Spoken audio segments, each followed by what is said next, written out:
രാഹുൽ മാങ്കൂട്ടത്തില കുരുക്ക് മുറുകുമ്പോൾ വിശദമായി നോക്കാം 9 മണി വാർത്ത. ആദ്യം പ്രധാന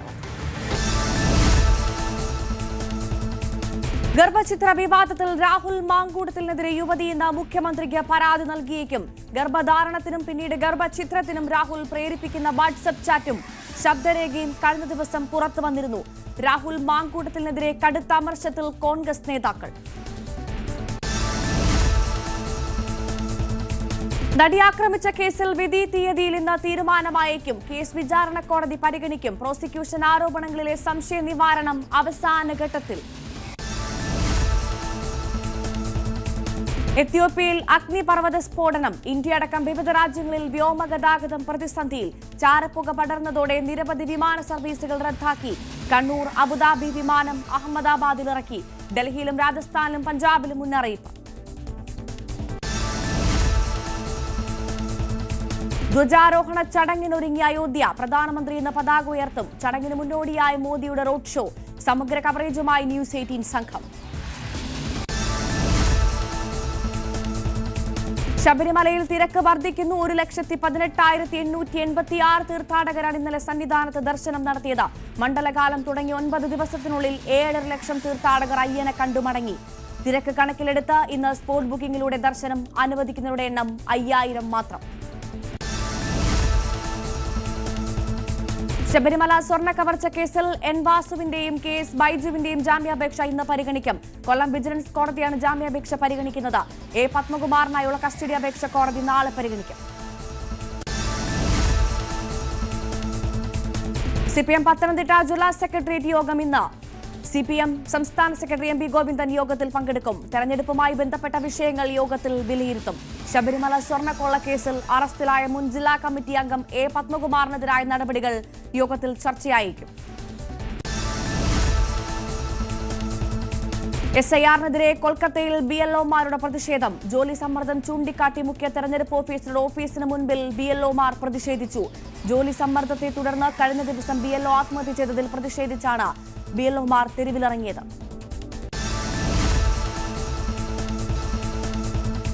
മലപ്പുറം പൂക്കോട്ടൂർ പള്ളിമുക്കിൽ ജ്യേഷ്ഠനെ അനുജൻ കുത്തിക്കൊന്നു. അമീറാണ് മരിച്ചത്. സഹോദരൻ ജുനൈദിനെ മഞ്ചേരി പോലീസ് കസ്റ്റഡിയിലെടുത്തു. പയ്യന്നൂരിൽ പോലീസിന് നേരെ ബോംബെറിഞ്ഞ കേസിൽ കുറ്റക്കാരെന്ന് കണ്ടെത്തിയ CPM നേതാക്കൾക്കെതിരായ ശിക്ഷാവിധി ഇന്ന്. തളിപ്പറമ്പ് കോടതിയാണ് ശിക്ഷാവിധി പറയുന്നത്. CPM-കാരനായ TCV നന്ദകുമാർ, VK നിഷാദ് എന്നിവരാണ് കുറ്റക്കാരെന്ന് കോടതി കണ്ടെത്തിയത്. കോട്ടയം മാണിക്കുന്നത്ത് യുവാവിനെ കൊന്ന കേസിലെ പ്രതി അഭിജിത്തിനെ ഇന്ന് കോടതിയിൽ ഹാജരാക്കും. വിശദമായ ചോദ്യം ചെയ്യലിനായി പ്രതി അന്വേഷണ സംഘം കസ്റ്റഡിയിൽ ആവശ്യപ്പെടും. ഇന്നലെ പ്രതിയെ സംഭവ സ്ഥലത്തെത്തിച്ച് തെളിവെടുപ്പ് നടത്തിയിരുന്നു. കൊല്ലപ്പെട്ട ആദർശും അഭിജിത്തുമായുള്ള ലഹരി ഇടപാടിലടക്കം അന്വേഷണം.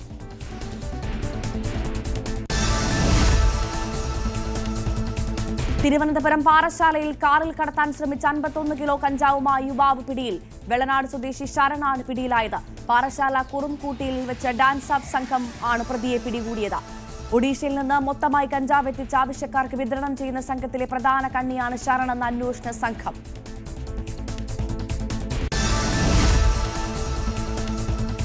ഗുവാഹത്തി ടെസ്റ്റിൽ പരാജയ ഭീതിയിൽ ഇന്ത്യ. ദക്ഷിണാഫ്രിക്കയ്ക്ക് 314 റൺസിന്റെ ലീഡ്. രണ്ടാം ഇന്നിംഗ്സിൽ ദക്ഷിണാഫ്രിക്ക വിക്കറ്റ് നഷ്ടപ്പെടാതെ 26 റൺസ് എന്ന നിലയിൽ.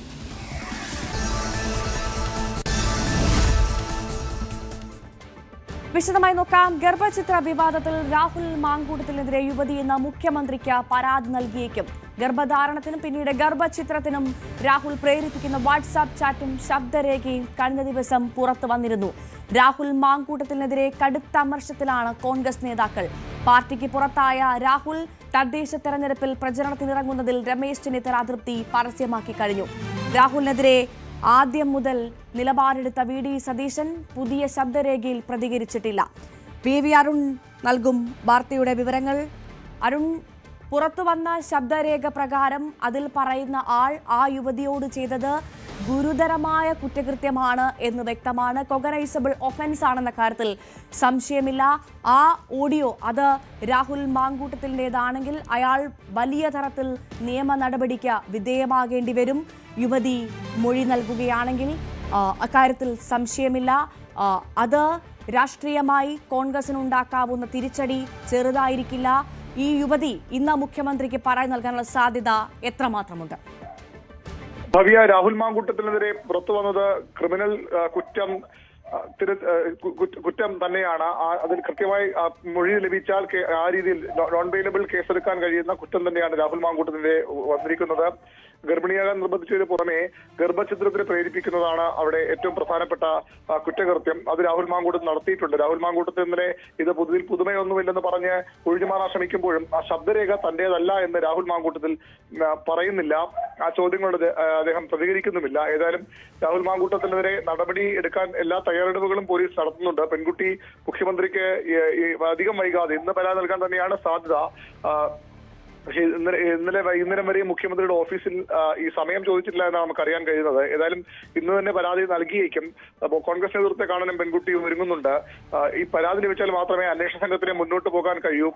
കോൺഗ്രസ് ആകട്ടെ രാഹുലിനെ അറസ്റ്റ് ചെയ്യണമെന്ന ആവശ്യം തന്നെ മുതിർന്ന നേതാവ് കെ മുരളീധരൻ ഇന്നലെ പരസ്യമായി ഉന്നയിച്ചു. സർക്കാരാണ് നടപടി എടുക്കേണ്ടത്. രാഹുൽ മാങ്കൂട്ടത്തിനെ പാർട്ടി ഇപ്പോൾ സംരക്ഷിക്കുന്നില്ല. പാർട്ടി നടപടി എടുത്തു കഴിഞ്ഞു. സർക്കാർ അടുത്ത നടപടിയിലേക്ക് പോയാൽ അപ്പോൾ പാർട്ടിയും തുടർ നടപടികൾ സ്വീകരിക്കും. അതായത് ഇന്നലെ കെ മുരളീധരൻ പറഞ്ഞത് അറസ്റ്റ് ചെയ്യാൻ സർക്കാരിന് തടസ്സങ്ങളൊന്നുമില്ല എന്ന് കോൺഗ്രസിന്റെ പ്രധാന നേതാവിന് പറയുമ്പോൾ രാഹുൽ മാങ്കൂട്ടത്തിനെതിരെ നടപടി കോൺഗ്രസ് നേതൃത്വം കൂടി ആഗ്രഹിക്കുന്നു എന്നുള്ളതാണ്. പ്രതിപക്ഷ നേതാവ് വി ഡി സതീശൻ ആദ്യഘട്ടത്തിലെ കടുത്ത നിലപാട് രാഹുലിനെതിരെ സ്വീകരിച്ചയാളാണ്. പക്ഷേ ഇന്നലെ ഈ വാർത്ത വന്ന ശേഷം അദ്ദേഹം പ്രതികരിച്ചിട്ടില്ല. അദ്ദേഹം ഒരു യോഗത്തിലായിരുന്നു എന്ന് പറഞ്ഞാണ് മറുപടി പറയാതെ ഒഴിഞ്ഞത്. ഏതായാലും ഇന്ന് അദ്ദേഹം പാലക്കാട് മാധ്യമങ്ങളെ കാണുന്നുണ്ട്, മുഖാമുഖത്തിൽ പങ്കെടുക്കുന്നുണ്ട്. സ്വാഭാവികമായും ഇക്കാര്യത്തിൽ പ്രതിപക്ഷ നേതാവിന് മറുപടി പറയേണ്ടി വരും. രാഹുൽ മാങ്കൂട്ടത്തിലാകട്ടെ ഒന്നും സംഭവിച്ചിട്ടുള്ള മട്ടിൽ ഇപ്പോഴും കോൺഗ്രസിന്റെ UDF പ്രവർത്തകരുടെ തെരഞ്ഞെടുപ്പ് പ്രവർത്തനങ്ങളിൽ സജീവമായി. അരുൺ, ഇത്തരത്തിൽ കോൺഗ്രസിൽ നിന്ന് സസ്പെൻഷനിലുള്ള MLA കളം നിറഞ്ഞുള്ള തദ്ദേശ തെരഞ്ഞെടുപ്പ് പ്രവർത്തനങ്ങൾ നമ്മൾ പാലക്കാട് അടക്കം കണ്ടതാണ്. അപ്പോൾ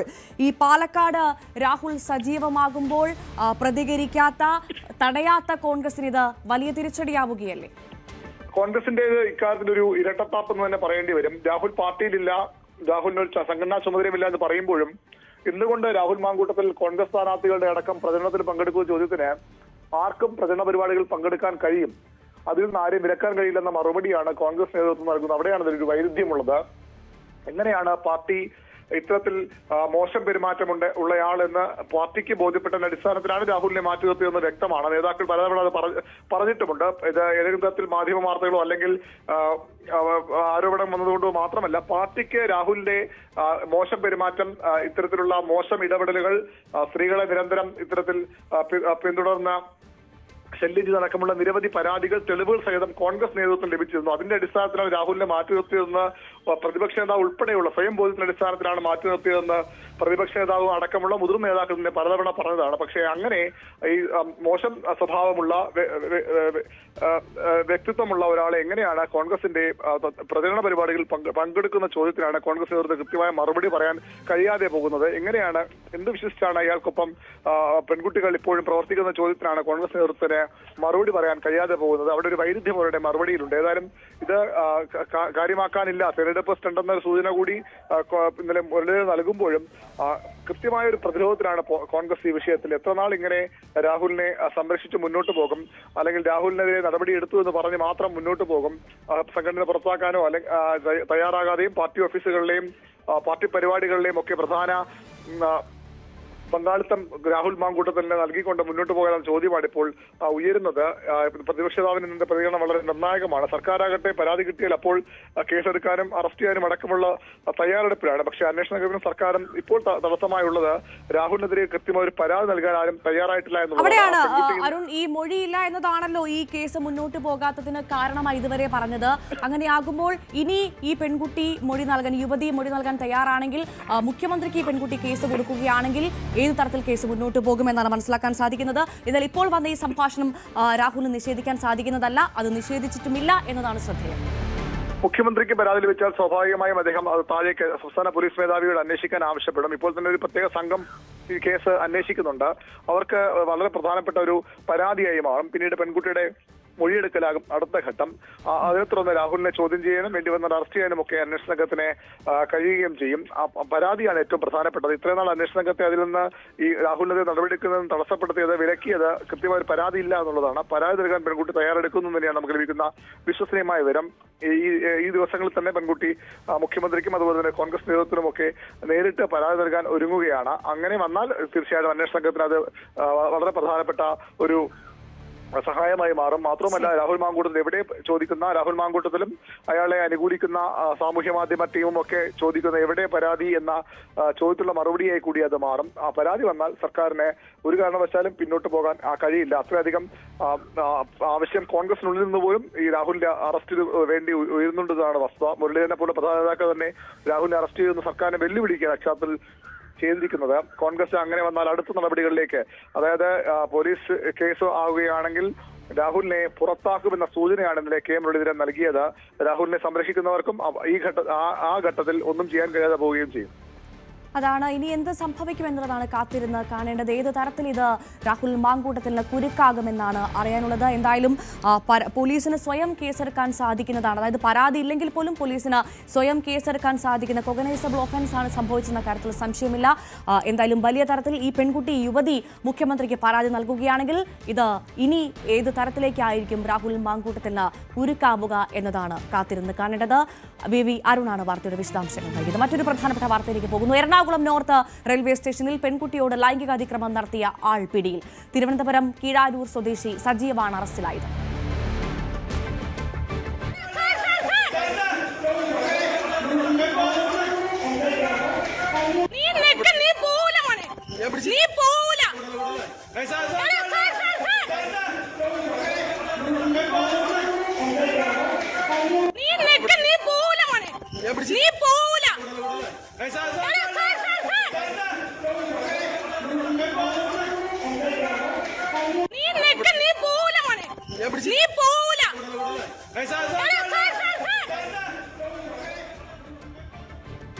ഡാനി ഇപ്പോൾ നൽകും വാർത്തയുടെ വിവരങ്ങൾ.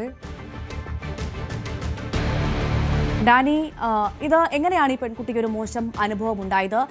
എങ്ങനെയാണ് പ്രതിയിലേക്ക് എത്തിയത്? എന്താണ് ഇതിന്റെ സംഭവം?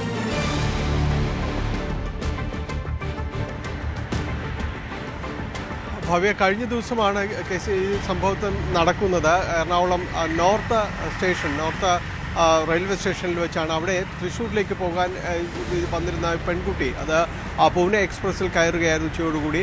പക്ഷേ അതിലേക്ക് കയറുന്നതിന് മുൻപ് ഈ പെൺകുട്ടിയുടെ പിറകിലൂടെ വന്നൊരാൾ അവരുടെ ദേഹത്തെ കടന്നു പിടിക്കുകയാണ്. അപമര്യാദയെ അവരുടെ ദേഹത്ത് സ്പർശിക്കുന്നവരെ കടന്നു പിടിക്കുന്നു എന്നതാണ്. ഉടൻ തന്നെ ഈ പെൺകുട്ടി അയാളുടെ കൈ പിടിച്ച് തിരിച്ച് മുഖത്തേക്ക് വരുമ്പോഴേക്കും അയാൾ കുതറി കടന്നു കളയുന്നു. അങ്ങനെ അവരുടെ പുറകെ ഓടുന്നു. ഈ ദൃശ്യങ്ങളടക്കം ഈ പെൺകുട്ടി പകർത്തിയിട്ടുണ്ട്. വളരെ ധീരമായിട്ട് തന്നെ അതിന് ചെറുത്ത് നിൽക്കുകയും ഒപ്പം തന്നെ ഇയാളെ ഈ നിയമത്തിന് മുന്നിലേക്ക് അടക്കം കൊണ്ടുവരുന്നതിനുമെല്ലാം ആ ഒരു മനസാന്നിധ്യം വീണ്ടെടുത്തുകൊണ്ട് അവർക്കത് ചെയ്യാൻ കഴിയുമെന്നതാണ്. അവരതിന് പുറകെ ഓടുന്നു, ഒപ്പം ബഹളം വയ്ക്കുകയും എല്ലാം തന്നെ ചെയ്യുന്നു. അതോടുകൂടി ഈ പോലീസുകാരടക്കം ഇതിലേക്ക് ഇടപെടുന്നു. പക്ഷേ ഇയാളെ അവിടുന്ന് രക്ഷപ്പെടാനുള്ള ശ്രമങ്ങളാണ് ഉണ്ടായിരുന്നത്. പിന്നീട് അവിടെയുള്ള റെയിൽവേ പോലീസിനും അടക്കം പരാതി നൽകുന്നു. പരാതി നൽകിയതിൻ്റെ അടിസ്ഥാനത്തിലാണ് ഇപ്പോൾ ഈ തിരുവനന്തപുരം സ്വദേശിയായ യുവാവിനെ ഇത് അറസ്റ്റ് ചെയ്തിരിക്കുന്നത്, കഴിഞ്ഞ ദിവസം അറസ്റ്റ് രേഖപ്പെടുത്തിയിരിക്കുന്നത്. ആ സമയത്ത് അവരുടെ അവസരോചിതമായി മനസാന്നിധ്യം വീണ്ടെടുത്തുകൊണ്ടുള്ള ആ ഒരു ഇടപെടൽ കൊണ്ടാണ് ഇങ്ങനെ ഒരു ആളെ നിയമത്തിന് മുന്നിലേക്ക് അടക്കം കൊണ്ടുവരാനായിട്ടെല്ലാം തന്നെ സാധിച്ചത്. ആ സമയത്തും ഇവർ മോഷണം നടന്നോ എന്ന് ചോദിച്ചാണ് പലരും തൻ്റെ അടുത്തേക്ക് വന്നത്. സാരമില്ല എന്ന് പറയുന്ന സ്ത്രീകളും ആ കൂട്ടത്തിൽ ഉണ്ടായിരുന്നു എന്നതെല്ലാം തന്നെ ഈ പെൺകുട്ടി ഇന്ന് സമൂഹ മാധ്യമങ്ങളിൽ പോസ്റ്റ് ചെയ്തിട്ടുണ്ട്. അവരുടെ ഒരു അനുഭവം വിവരിച്ചിട്ടുണ്ട്. പ്രതികരണം ഒന്ന് കണ്ട് ഞാൻ ഡാനിയിലേക്ക് വരാം. ഇന്നലെ എറണാകുളം ടൗൺ റെയിൽവേ സ്റ്റേഷനിൽ തൃശ്ശൂരിലേക്ക് പോകാൻ വേണ്ടിയിട്ട് പൂനെ എക്സ്പ്രസിന് ഞാൻ കയറാൻ വേണ്ടി നിൽക്കായിരുന്നു. പ്ലാറ്റ്ഫോമിലാണ് ഞാൻ കയറാൻ വേണ്ടി നിൽക്കുന്നത്. ട്രെയിനിൽ നിന്ന് കുറേ ആൾക്കാർ ഇറങ്ങുന്നുണ്ട്. അത്യാവശ്യം അധികം ആൾക്കാർ ജനറൽ കമ്പാർട്ട്മെന്റ് ആണ്. അത്യാവശ്യം അധികം ആൾക്കാർ പുറത്തേക്ക് ഇറങ്ങുന്നുണ്ടായിരുന്നു. പ്ലാറ്റ്ഫോമിൽ അധികം ആൾക്കാരില്ല. വല്ലാതെ ഒരു ഭയങ്കര ജനസംഖ്യയോ അല്ലെങ്കിൽ ഒരുപാട് ആൾക്കാർ തിക്കിനിറങ്ങി പ്ലാറ്റ്ഫോമിന് ട്രെയിനിന്റെ ഉള്ളിലേക്ക് കയറാൻ അത്രയും ആൾക്കാരില്ല. ഒരു കൈ എന്റെ ബാക്കിലേക്ക് ഈ ഒരു പോർഷനിലേക്ക് സൈഡ് എന്ന് പറഞ്ഞിട്ട് ഇങ്ങനെ വന്നു കേട്ടോ. സൈഡ് ഞാൻ കൈ ഇങ്ങനെ താഴേക്ക് കണ്ട്. അപ്പോൾ ഞാൻ പ്രത്യേകിച്ച് ഒന്നും ചിന്തിക്കണില്ല. കാരണം സൈഡ് എന്ന് പറഞ്ഞിട്ട് ഒരാൾ ബാക്കിലേക്ക് ഇങ്ങനെ കൈ ഇങ്ങനെ വരികയാണ്. അപ്പൊ ഈ കൈ ഇങ്ങനെ സൈഡ് വരുന്നതും ആൾ എന്റെ ബ്രസ്റ്റിലേക്ക് കയറി പ്രസ് ചെയ്ത് പിടിക്കുന്നതും ഒപ്പമായിരുന്നു. പിടിച്ചപ്പോഴത്തേക്ക് ഞാൻ ഈ കൈ വെച്ച് ഞാൻ ആളിങ്ങനെ പിടിച്ച് ആളെ ഞാൻ പിടിച്ചിട്ട് ഞാൻ കൈ ഇങ്ങനെ തിരിച്ച് ഞാൻ ആളെ ബാക്കിലേക്ക് നിർത്തി. എന്നിട്ട് ഞാൻ നല്ല സൗണ്ട് ഉണ്ടാക്കി. എന്താ തോന്നിയ ദിവസം കാട്ടിയെന്ന് വെച്ചാൽ ഞാൻ നല്ല സൗണ്ട്. ഞാൻ ആ വീഡിയോ ഇപ്പൊ ഞാൻ കാണിക്കാട്ടോ.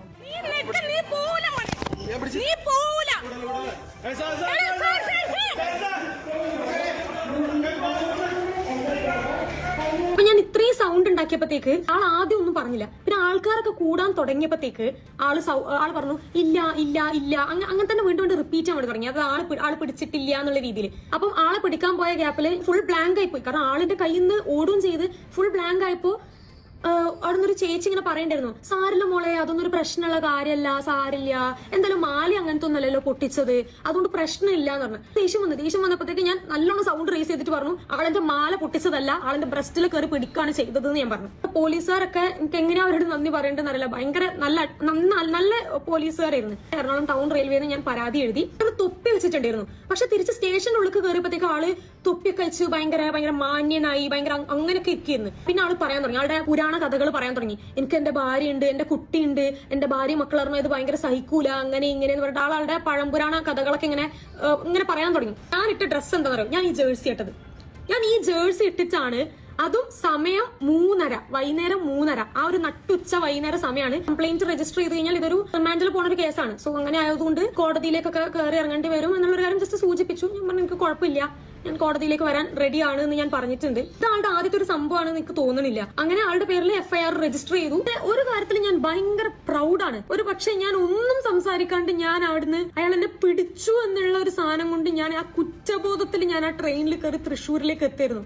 എനിക്ക് ചിലപ്പോൾ ഉറങ്ങാൻ പോലും പറ്റൂല. എന്റെ സൗണ്ട് റേസ് ചെയ്തു എന്നുള്ള കാര്യത്തിൽ ഞാൻ ആക്ച്വലി ഭയങ്കര പ്രൗഡാണ്. അറ്റ്ലീസ്റ്റ് എനിക്ക് സമാധാനത്തോടെ കിടന്നുറങ്ങാൻ പറ്റിയാണ്. എനിക്കറിയില്ല എത്ര ഗേൾസിന് ഇങ്ങനെ ഫേസ് ചെയ്യേണ്ടി വന്നിട്ടുണ്ടെന്ന് എനിക്കറിയില്ല. എനിക്കൊരു കാര്യം പറയാനുള്ളൂ, നമ്മളെ സൗണ്ട് റേസ് ചെയ്യാത്ത കാരണം കൊണ്ടോ നമ്മളൊരു കേസ് ഫയൽ ചെയ്യാത്ത കാരണം കൊണ്ടോ ഇങ്ങനെയുള്ള ആൾക്കാരെ രക്ഷപ്പെടരുത്. അതാണ് വളരെ പ്രധാനപ്പെട്ട കാര്യമാണ് ആ പെൺകുട്ടി പറഞ്ഞത്. ഞാൻ സ്വയം അഭിമാനിക്കുന്നു എന്നാണ് അവൾ പറഞ്ഞത്. എനിക്കൊന്ന് ശബ്ദമുണ്ടാക്കാൻ സാധിച്ചു എന്നുള്ളത് തന്നെയാണ് ഏറെ അഭിമാനകരമായ കാര്യമെന്ന് പറയുന്നു. അത് തന്നെയാണ് ഓരോ പെൺകുട്ടികൾക്കും ഒരു വലിയ മെസ്സേജ് കൂടിയാണ്. തനിക്ക് നേരെയുണ്ടാകുന്ന അതിക്രമത്തിൽ ആ സമയത്ത് പ്രതികരിക്കുക എന്നുള്ളത് തന്നെയാണ് ആരും ചെയ്യേണ്ടത്. അത് തന്നെയാണ് ആ പെൺകുട്ടിയും ചെയ്തത്. അതിൽ നിറഞ്ഞ അഭിനന്ദനം ഞങ്ങളുടെ ഭാഗത്തു നിന്ന് ആ പെൺകുട്ടി ആരായാലും അവൾക്ക് നിറഞ്ഞ അഭിനന്ദനം നൽകുകയാണ്. ഡാനി ഇപ്പോൾ തുടരുന്നുണ്ട്. ഡാനി, കൃത്യമായി അവൾ പ്രതികരിച്ചു, സമയോചിതമായി ഇടപെട്ടു, അതിനുള്ള നടപടിയും ഉണ്ടായി അല്ലേ?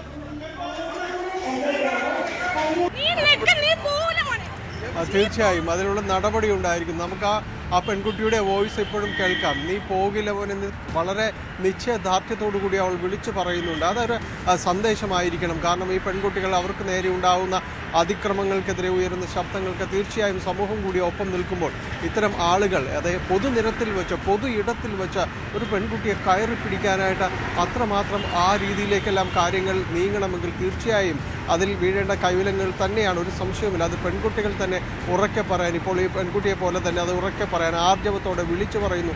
എൻ്റെ ദേഹത്ത് കൈവച്ച് നീ പോകില്ല മോനെ എന്ന് അവിടെ ആൾക്കൂട്ടത്തിൽ നിന്ന് തന്നെ വളരെ ഉച്ചത്തിൽ പറയുന്ന ആ പെൺകുട്ടിക്ക് നേരത്തെ ഭവ്യ പറഞ്ഞതുകൊണ്ട് സല്യൂട്ട് ചെയ്യാമെന്ന് തന്നെയാണ്. ആ ഒരു നിശ്ചയദാർഢ്യം കൊണ്ട് തന്നെയാണ് ഇപ്പോൾ ആ പ്രതിയിലേക്ക് എത്തുന്നത്. പിന്നീട് മറ്റു കാര്യങ്ങൾ വിവരിച്ചുകൊണ്ട് കാര്യമായാലും ഒരു പൊതുയിടത്തിൽ വെച്ച് ഒരു പെൺകുട്ടിയോട് ഈ രീതിയിൽ പെരുമാറിയിട്ട് പിന്നീട് കുടുംബമുണ്ട്, പശ്ചാത്തലമുണ്ട് എന്നൊന്നും പറഞ്ഞ് കരയുന്നതിൽ വലിയ അർത്ഥമൊന്നും കാണേണ്ടതില്ല. ഏതായാലും അയാളിപ്പോൾ പോലീസിന്റെ പിടിയിലായി ഇരിക്കുന്നു. ആ നിലപാടെടുത്ത് ആ സമയം ആ പെൺകുട്ടികൾക്കൊപ്പം നിന്ന് എല്ലാവർക്കും തന്നെയാണ് നമ്മൾ നന്ദി പറയേണ്ടത്. അത് തന്നെയാണ്. ഇത്തരത്തിൽ പെൺകുട്ടികളോട് അതിക്രമം കാണിക്കുന്നവർക്കൊക്കെ കൈവിലങ്ങ് തന്നെയാണ് അവസാനമുണ്ടാവുക. ഡാനി പോളാണ് വിവരങ്ങൾ നൽകിയത്. മറ്റൊരു പ്രധാനപ്പെട്ട വാർത്തയിലേക്ക്. മലപ്പുറം പൂക്കോട്ടൂർ പള്ളിമുക്കിൽ ജ്യേഷ്ഠൻ അനുജനെ കുത്തിക്കൊന്നു. അമീറാണ് മരിച്ചത്. സഹോദരൻ ജുനൈദിനെ മഞ്ചേരി പോലീസ് കസ്റ്റഡിയിലെടുത്തു. CBI അനുമോദ് വിവരങ്ങളുമായി ചേർന്നു. അനുമോദ്, വിവരങ്ങൾ.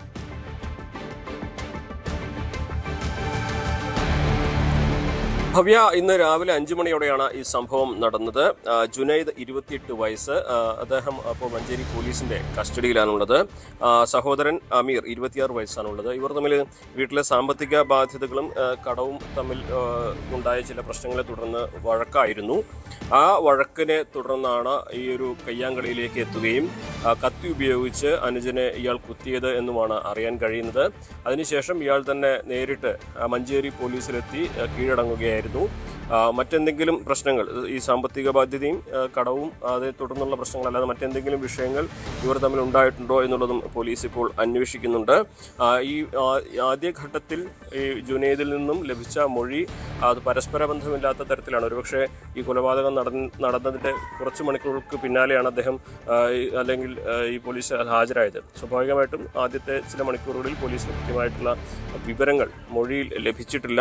എന്താണെങ്കിലും വിശദമായ പരിശോധനയ്ക്ക് ശേഷം ഇയാളെ കൂടുതൽ ചോദ്യം ചെയ്യും, മറ്റ് തുടർ നടപടികളും സ്വീകരിക്കുമെന്നാണ് പോലീസ് അറിയിച്ചിട്ടുള്ളത്. ഈ അമീറിൻ്റെ മൃതദേഹം തുടർ നടപടികൾക്കായിട്ട് പോലീസിൻ്റെ നടപടികൾക്കായിട്ട് മാറ്റിയിട്ടുണ്ട്. മഞ്ചേരി മെഡിക്കൽ കോളേജിലായിരിക്കും പോസ്റ്റ്മോർട്ടം അടക്കമുള്ള കാര്യങ്ങൾ. ഭവ്യ. കൊച്ചിയിൽ സ്പായിൽ പോയ പോലീസുകാരനിൽ നിന്ന് പണം തട്ടിയ സംഭവത്തിൽ അന്വേഷണം കൂടുതൽ പോലീസുകാരിലേക്ക്. അറസ്റ്റിലായ സ്പാ ജീവനക്കാരി രമ്യയിൽ നിന്ന് ലഭിച്ച വിവരങ്ങളുടെ അടിസ്ഥാനത്തിലാണിത്.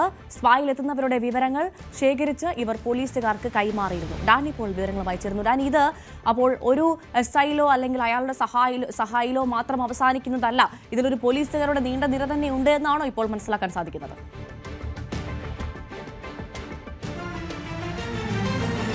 ഭവ്യ, ഇതുമായി ബന്ധപ്പെട്ടുകൊണ്ട് നേരത്തെയും ചില അഭ്യൂഹങ്ങളുണ്ടായിരുന്നു. കാരണം ഈ കൊച്ചിയിലെ സ്പാ നടത്തിപ്പുകാരിൽ ഏറ്റവും കൂടുതൽ പങ്കാളിത്ത സ്വഭാവമുള്ളത് ഈ പോലീസ് പല സ്റ്റേഷനിലെയും, അതായത് സ്റ്റേഷൻ അതിർത്തിയിൽ വരുന്ന പല പോലീസുകാർക്ക് ഇതിൽ പങ്കാളിത്തമുണ്ട്. പ്രത്യേകിച്ച് ഈ പരിശോധനകൾ മുൻകൂട്ടി അറിയിക്കുക, അല്ലെങ്കിൽ അവിടെ ഏതെങ്കിലും രീതിയിൽ അനാശാസ്യ കാര്യങ്ങൾ നടക്കുന്നത് പരാതികളില്ലാതെ ഒരു ഒത്തുതീർപ്പിലേക്ക് കൊണ്ടുപോയി ഇത്തരം കാര്യങ്ങളിലെല്ലാം ഈ പോലീസുകാർ ആരോപണം നേരിടുന്നുണ്ട്. ചിലതെല്ലാം ആരോപണം സത്യമാണെന്ന് തെളിഞ്ഞിട്ടുണ്ട്. 2 പോലീസുകാർക്ക് ഈ സ്പാ നടത്തിപ്പിൽ തന്നെ പങ്കാളിത്തമുള്ളതായി നേരത്തെയും തന്നെ കണ്ടെത്തിയിട്ടുണ്ട്. അപ്പോൾ അത്തരം ഒരു രീതിയിലേക്ക് തന്നെയാണ് ഇവിടെയും വരുന്നത്. ഇവിടെ ഇപ്പോൾ പോലീസിന് അവരുടെ ഒരു ഇന്റേണൽ അന്വേഷണത്തിൽ തന്നെ ബോധ്യപ്പെട്ടിരിക്കുന്നത് ഈ സ്പായിലെത്തുന്നവരുടെ വിവരങ്ങൾ പലപ്പോഴും ശേഖരിച്ചുകൊണ്ട് ഈ അറസ്റ്റിലായ ജീവനക്കാരി രമ്യ തൻ്റെ സുഹൃത്തുക്കളായ അല്ലെങ്കിൽ തന്നോട് സൗഹൃദത്വമുള്ള പോലീസുകാർക്ക് ഈ വിവരങ്ങൾ കൈമാറി. ഇന്നലെ അറസ്റ്റിലായ ഷിഹാം അത്തരമൊരു മധ്യവർത്തിയാണ്. അതോടൊപ്പം തന്നെ ഇയാളുടെ സുഹൃത്തുക്കളായ പോലീസുകാരെയാണ് ഇപ്പോൾ സംശയിക്കുന്നത്. ഇവർക്ക് ഇവരുടെ വിവരങ്ങൾ, വ്യക്തിഗത വിവരങ്ങൾ കൈമാറുക, അവരെ വിളിച്ചു പറയുക, നിങ്ങൾക്കെതിരെ ഒരു പരാതി വന്നിട്ടുണ്ട്, ഇന്നലെ ഇന്ന സ്പായിൽ പോയിരുന്നു, നിങ്ങൾക്കെതിരെ ഒരു പരാതി അവിടെ നിന്ന് വന്നിട്ടുണ്ട്, ഈ പരാതി ആവശ്യമെങ്കിൽ അത് നൽകാൻ ഈ രമ്യ തയ്യാറാണ്. അപ്പോൾ ഇവർ പറയുന്നു, ഇങ്ങനെ ഒരു ജീവനക്കാരി അവിടെ പരാതി പറഞ്ഞു, നിങ്ങൾ അവരോട് മോശമായി പെരുമാറി എന്ന് പറയുന്നു, അവർ പരാതിയുമായിട്ട് വന്നിട്ടുണ്ട്, എന്ത് ചെയ്യണം എന്നതടക്കമുള്ള കാര്യങ്ങൾ ചോദിക്കുന്നു. ഇതിൽ ആകെ പകച്ചു പോകുന്ന പലരും ചിലപ്പോൾ അത് ഒത്തുതീർപ്പിനോ മറ്റു കാര്യങ്ങൾക്കോ സന്നദ്ധരാകുന്നു. പണം നൽകിയുള്ള ഒത്തുതീർപ്പാണ് എല്ലാ കാര്യങ്ങളിലും നടക്കുന്നതെന്നാണ് മനസ്സിലാവുന്നത്. അപ്പോൾ ഇത്തരം ഒത്തുതീർപ്പ് ഫോർമുലകളെല്ലാം ഇവരുടെ കൂട്ടാളികളുമായി ചേർന്ന് നടപ്പാക്കുന്നു. അതിൻ്റെ വിഹിതം ഈ ഒരു കൂട്ടാളികളെല്ലാവരും ചേർന്ന് പങ്കിടുകയുമാണ് ചെയ്യുന്നത്. അപ്പോൾ ആ രീതിയിൽ ഇവർക്ക് പലരെയും തന്നെ ഇവർ ട്രാപ്പ് ചെയ്തിരുന്നു, ഇത്തരം വ്യാജ പരാതികൾ ഉയർത്തിക്കൊണ്ടുവന്നിരുന്നു എന്നതെല്ലാം തന്നെയാണ് അന്വേഷണത്തിൽ മനസ്സിലാകുന്നത്. അത് ഏതെല്ലാം പോലീസുകാർക്ക് പങ്ക് എന്നതടക്കമുള്ള കാര്യങ്ങളിൽ ഒരു അന്വേഷണം ഇപ്പോൾ തുടങ്ങിയിട്ടുണ്ട്. നിലവിൽ ഇവിടെ SI ബൈജു ഇയാൾ ഒളിവിലാണ്. ഈ കേസുമായി ബന്ധപ്പെട്ട് 1-ാം പ്രതിയാണ്, ഒളിവിലാണ്. ഇയാൾക്ക് വേണ്ടിയുള്ള അന്വേഷണം ഒരു ഭാഗത്ത് തുടർന്നെങ്കിൽ അതിൽ 4 ലക്ഷം രൂപ ഇങ്ങനെ പോലീസുകാരിൽ നിന്ന് തന്നെ, അതായത് ആ സ്റ്റേഷനിലുള്ള പോലീസുകാരിൽ നിന്ന് തന്നെ ഇവർ ഈ ഇത്തരം പരാതി ഉയർത്തിയെടുക്കുകയും അങ്ങനെ അത് ഒത്തുതീർപ്പാക്കുകയും ചെയ്തു എന്നാണ്. അപ്പോൾ മറ്റുള്ളവരുടെ കാര്യത്തിൽ എന്തൊക്കെയാണ് നടന്നിരിക്കുന്നതെന്ന് കൂടുതൽ അന്വേഷണം നടത്തേണ്ടി വരും. ഏതായാലും പോലീസ് ആ അന്വേഷണത്തിൻ്റെ പാതയിലാണ്. ജീവനക്കാരി അടക്കം ഇത്തരം ഒരു തട്ടിപ്പിൽ പങ്കാളിത്തം വന്നതോടുകൂടിയാണ് ഈ രീതിയിലേക്ക് ഒരു സിൻഡിക്കേറ്റ് എന്ന രീതിയിലേക്ക് അവരെല്ലാം തന്നെ അവർ മുന്നോട്ട് പോകുന്നത്. ഏതായാലും അവർ ഇന്നലെ അറസ്റ്റ് രേഖപ്പെടുത്തിയിട്ടുണ്ട്. അവർ വിശദമായ ചോദ്യം ചെയ്യലിനെ തുടർന്നാണ് ഇപ്പോൾ ഈ കേസ് മുന്നോട്ട് പോകുന്നത്. കൂടുതൽ പോലീസുകാരിലേക്കും വൈകാതെ ഇതിൻ്റെ ഒരു അന്വേഷണം എത്തിയേക്കാം. ഡാനി പോളാണ് വിവരങ്ങൾ നൽകിയത്. Malappuram Tirur SIR enumeration form വിതരണ ക്യാമ്പിനിടെ ഉടുമുണ്ട് പൊക്കിക്കാട്ടി BLO. മലപ്പുറം തൃപ്പങ്കോട് പഞ്ചായത്തിലെ 38-ാം നമ്പർ ബൂത്തിലെ BLOയാണ് നാട്ടുകാർക്ക് നേരെ പ്രകോപിതനായത്. പ്രായമുള്ളവരെ അടക്കം വെയിലത്ത് വരിയിൽ നിർത്തുന്നത് ചോദ്യം ചെയ്തതിനാണ് BLOയുടെ ഭാഗത്തു നിന്നുണ്ടായ ഈ പ്രകോപനം. വീഡിയോ ഒന്ന് കണ്ടുവരാം.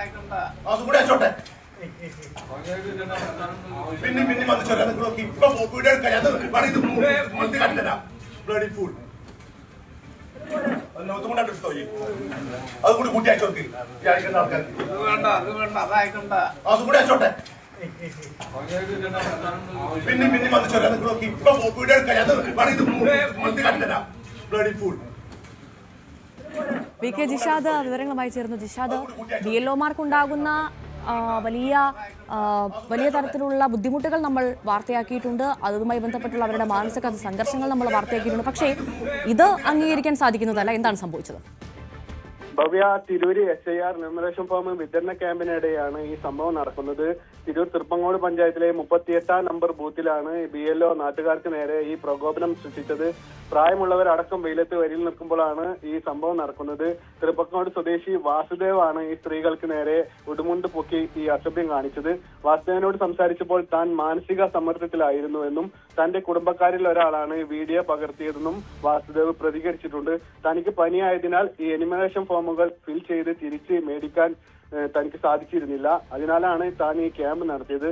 എന്നാൽ ഈ ക്യാമ്പിനിടയിൽ വന്ന് കുടുംബക്കാരിൽ ഒരാളായ വീടുകളിൽ ഫോം നൽകണമെന്നും ഈ ഫോം ഇവിടെ വെച്ച് ഫില്ല് ചെയ്യാൻ പറ്റില്ലെന്നും തന്നോട് പറഞ്ഞു. ഇതിനിടെ ഇയാൾ വീഡിയോ എടുത്ത് പ്രകോപിതനാക്കി. അതിനിടയിലാണ് ഈ സംഭവം നടക്കുന്നത്. വാസുദേവ് ഉടുമുണ്ട് പൊക്കി കാണിക്കുന്നത്. എന്തായാലും ഈ വാസുദേവിനെ BLO സ്ഥാനത്ത് നിന്നും താൽക്കാലികമായി മാറ്റി നിർത്തിയതായിട്ട് അധികൃതർ അറിയിച്ചിട്ടുണ്ട്. ഭവ്യ. ശരി, VK ജിഷാദാണ് വിവരങ്ങൾ നൽകിയത്. SIR-നെതിരെ കൊൽക്കത്തയിൽ BLO-മാരുടെ പ്രതിഷേധം. ജോലി സമ്മർദ്ദം ചൂണ്ടിക്കാട്ടി മുഖ്യ തെരഞ്ഞെടുപ്പ് ഓഫീസറുടെ ഓഫീസിന് മുന്നിലാണ് BLO-മാർ പ്രതിഷേധിച്ചത്. ഇന്നലെ ഉച്ചയോടെ ആരംഭിച്ച പ്രതിഷേധം രാത്രി ഏറെ വൈകിയും തുടർന്നു. ജോലി സമ്മർദ്ദത്തെ തുടർന്ന് കഴിഞ്ഞ ദിവസം BLO ആത്മഹത്യ ചെയ്തതിൽ പ്രതിഷേധിച്ചാണ് BLO-മാർ തെരുവിലിറങ്ങിയത്. പോലീസ് ബാരിക്കേഡിന് മുകളിൽ കയറി തെരഞ്ഞെടുപ്പ് കമ്മീഷണർക്കെതിരെ മുദ്രാവാക്യം വിളിച്ച BLO-മാരും പോലീസും തമ്മിൽ ഉന്തും തള്ളുമുണ്ടായി. പ്രതിഷേധം ഇന്നും തുടരാനാണ് BLO-മാരുടെ തീരുമാനം. എത്യോപ്യയിലെ ഹെയ്ലി ഗബ്ലി അഗ്നിപർവ്വത സ്ഫോടനം ഇന്ത്യ അടക്കം ലോകത്തെ വിവിധയിടങ്ങളിലെ വ്യോമഗതാഗതത്തെ ബാധിച്ചിരിക്കുകയാണ്. ചാരപ്പുക പടർന്നതോടെ ഏഷ്യയിലും മിഡിൽ ഈസ്റ്റിലും നിരവധി വിമാന സർവീസുകൾ റദ്ദാക്കി. പല വിമാനങ്ങളും റീറൂട്ട് ചെയ്തു. 100 മുതൽ 120 കിലോമീറ്റർ വേഗതയിൽ 15,000 മുതൽ 25,000 അടി ഉയരത്തിലാണ് ചാരമേഘങ്ങൾ സഞ്ചരിക്കുന്നത്. ഇന്നലെ രാത്രിയോടെ ഡൽഹിയിലും രാജസ്ഥാനിലും എത്തിയ ചാരമേഘം ഇന്ന് പഞ്ചാബ്, ഹരിയാന സംസ്ഥാനങ്ങളെയും ബാധിക്കുമെന്നാണ് കാലാവസ്ഥാ നിരീക്ഷണ കേന്ദ്രം നൽകുന്ന മുന്നറിയിപ്പ്. അഭിലാഷ് രാധാകൃഷ്ണൻ വിവരങ്ങളുമായി ചേർന്നു. അഭിലാഷ്, ഇത് വലിയ തരത്തിൽ ഇന്ത്യയിലെ അടക്കം വ്യോമഗതാഗതങ്ങളെ ബാധിച്ചിരിക്കുന്നു. നമ്മൾ ഇന്നലെ അടക്കം അതിന് സംബന്ധിച്ച വാർത്തകൾ നൽകിയതാണ്. നെടുമ്പാശ്ശേരിയിലടക്കം വിമാനങ്ങൾ റദ്ദാക്കിയ സാഹചര്യം ഉണ്ടായിരിക്കുന്നു. ഇപ്പോൾ ഇതാ ഡൽഹി അടക്കം വലിയ തരത്തിൽ ബാധിക്കുമെന്നുള്ള മുന്നറിയിപ്പുകൾ വരുന്നു. എന്താണ് വിശദാംശം? ഭവ്യ, ഹെയ്ലി ഗബി എന്ന് പറയുന്ന എത്യോപ്യയിലെ ഒരു അഗ്നിപർവ്വതമാണ് കഴിഞ്ഞ ഞായറാഴ്ച പൊട്ടിത്തെറിച്ചത്, സ്ഫോടനമുണ്ടായത്. അതിനുശേഷം ഇപ്പോൾ ചൊവ്വാഴ്ചയാകുമ്പോൾ ഇന്ത്യ അടക്കമുള്ള ഏഷ്യൻ രാജ്യങ്ങളിലും മിഡിൽ ഈസ്റ്റ് കൺട്രീസിലും വലിയ രീതിയിലുള്ള പുകപടലങ്ങൾ എത്തുന്നു എന്നുള്ളതാണ് ഏറ്റവും പുതിയതായിട്ടുള്ള വിവരം.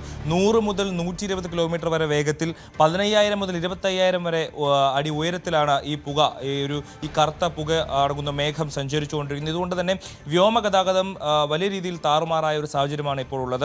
കേരളത്തിൽ നടക്കം നെടുമ്പാശ്ശേരിയിൽ നിന്ന് ജിദ്ദയിലേക്ക് പോകേണ്ട വിമാനം ഇന്നലെ റദ്ദാക്കേണ്ടി വന്നു. അങ്ങനെ ഒരുപാട് ഉംറ തീർത്ഥാടകർ നെടുമ്പാശ്ശേരി വിമാനത്തിൽ കുടുങ്ങിപ്പോകുന്ന ഒരു അവസ്ഥയുണ്ടായി. മാത്രമല്ല ഇന്നിപ്പോൾ കണ്ണൂരിൽ നിന്ന് അബുദാബിയിലേക്ക് പോകേണ്ട വിമാനം അത് അഹമ്മദാബാദിൽ ഇറക്കേണ്ട ഒരു സാഹചര്യമുണ്ട്. അങ്ങനെ രാജ്യത്ത് പലയിടങ്ങളിലും ഡൽഹി, പഞ്ചാബ്, ഗുജറാത്ത്, രാജസ്ഥാൻ തുടങ്ങിയിട്ടുള്ള എല്ലാ സംസ്ഥാനങ്ങളിലെ വ്യോമഗതാഗതവും തടസ്സപ്പെടുന്ന ഒരു സാഹചര്യമാണുള്ളത്. മഹാരാഷ്ട്രയിലെ മുംബൈ എയർപോർട്ടിൽ നിന്നുള്ള വിവരങ്ങൾ പ്രകാരം അവർക്ക് പാകിസ്ഥാൻ വഴി, ഇപ്പോൾ ഓപ്പറേഷൻ സിന്ദൂറിന് ശേഷം പാകിസ്ഥാൻ വഴിയുള്ള വ്യോമഗതാഗതം ഇന്ത്യൻ എയർലൈൻസിന് ആ വഴി പോകാൻ കഴിയാത്തൊരു സാഹചര്യമാണ്.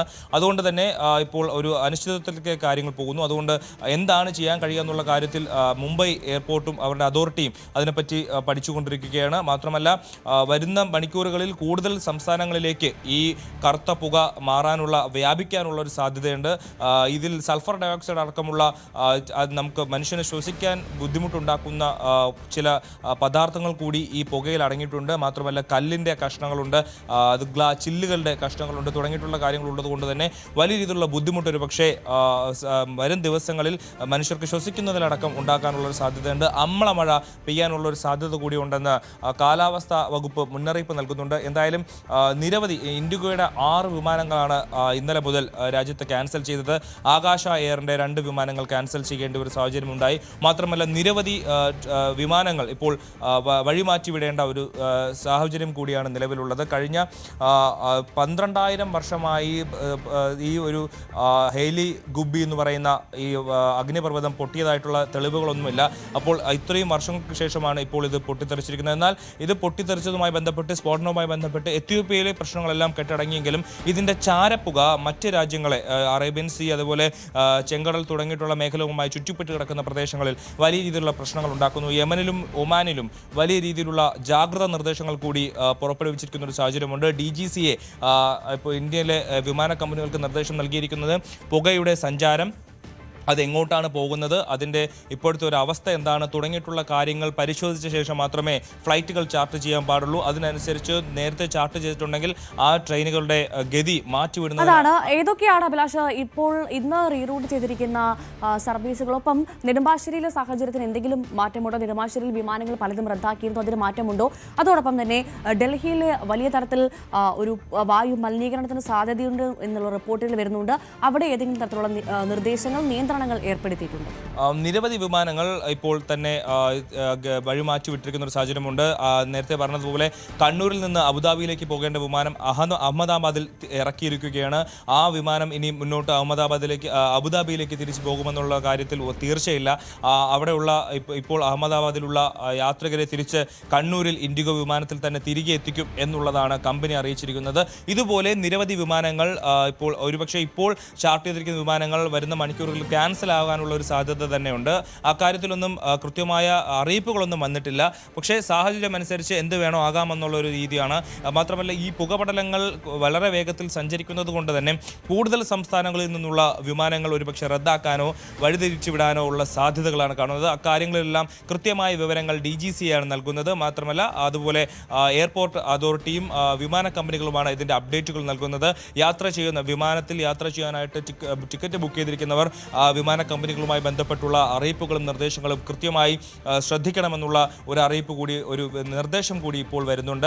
മാത്രമല്ല ഡൽഹിയിലെ കാര്യം എടുക്കുകയാണെങ്കിൽ നിലവിൽ 328 മുതൽ 400 വരെയാണ് ഇപ്പോഴത്തെ ഡൽഹിയിലെ എയർ ക്വാളിറ്റി ഇൻഡെക്സ് എന്ന് പറയുന്നത്.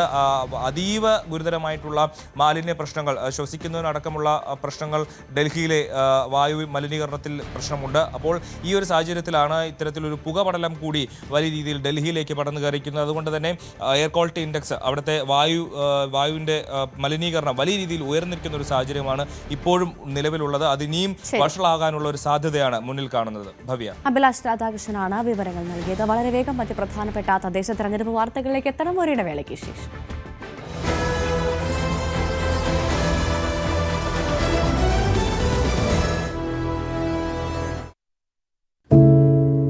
ഒരു മാധ്യമ പ്രവർത്തക എന്ന നിലയ്ക്ക് ഇപ്പോൾ ഏറ്റവും കൂടുതൽ കൈകാര്യം ചെയ്യേണ്ടി വരുന്നത് ലഹരിയുമായി ബന്ധപ്പെട്ട വാർത്തകളാണ്. കൊച്ചുകുട്ടികൾ മുതൽ യുവാക്കൾ വരെ എല്ലാവരും ഉൾപ്പെട്ടിരിക്കുന്ന ലഹരിയുടെ ഒരു വല. എന്താണ് നമ്മുടെ യുവതലമുറയ്ക്ക് സംഭവിക്കുന്നത് എന്നൊക്കെ എല്ലാവരും ചോദിച്ചു കാണും. പക്ഷേ അവരുടെ പ്രശ്നങ്ങളെ, അത് കുട്ടികൾ മുതൽ യുവാക്കൾ വരെ, അവരുടെ പ്രശ്നങ്ങളെ കേൾക്കുന്നതിന്, മനസ്സിലാക്കുന്നതിന്, ഒരു പരിഹാരം പറയുന്നതിന് മുതിർന്നവരായ നമുക്ക് എത്രമാത്രം കഴിയുന്നുണ്ട്? അവരിൽ ഉണ്ടാകുന്ന ചെറിയ മാറ്റങ്ങൾ നമ്മൾ തിരിച്ചറിയാറുണ്ടോ? അവരുടെ ചുറ്റുമുള്ളത് ഒരു മായാലോകമാണ്. സോഷ്യൽ മീഡിയയുടെ, വീഡിയോ ഗെയിമുകളുടെ, സിനിമയുടെ, വാർത്തയുടെ വലിയ വിവരശേഖരത്തിന്റെ ലോകം. ആ ലോകത്തിനകത്ത് കുരുങ്ങിപ്പോകുന്ന കുട്ടികളെ തിരിച്ച്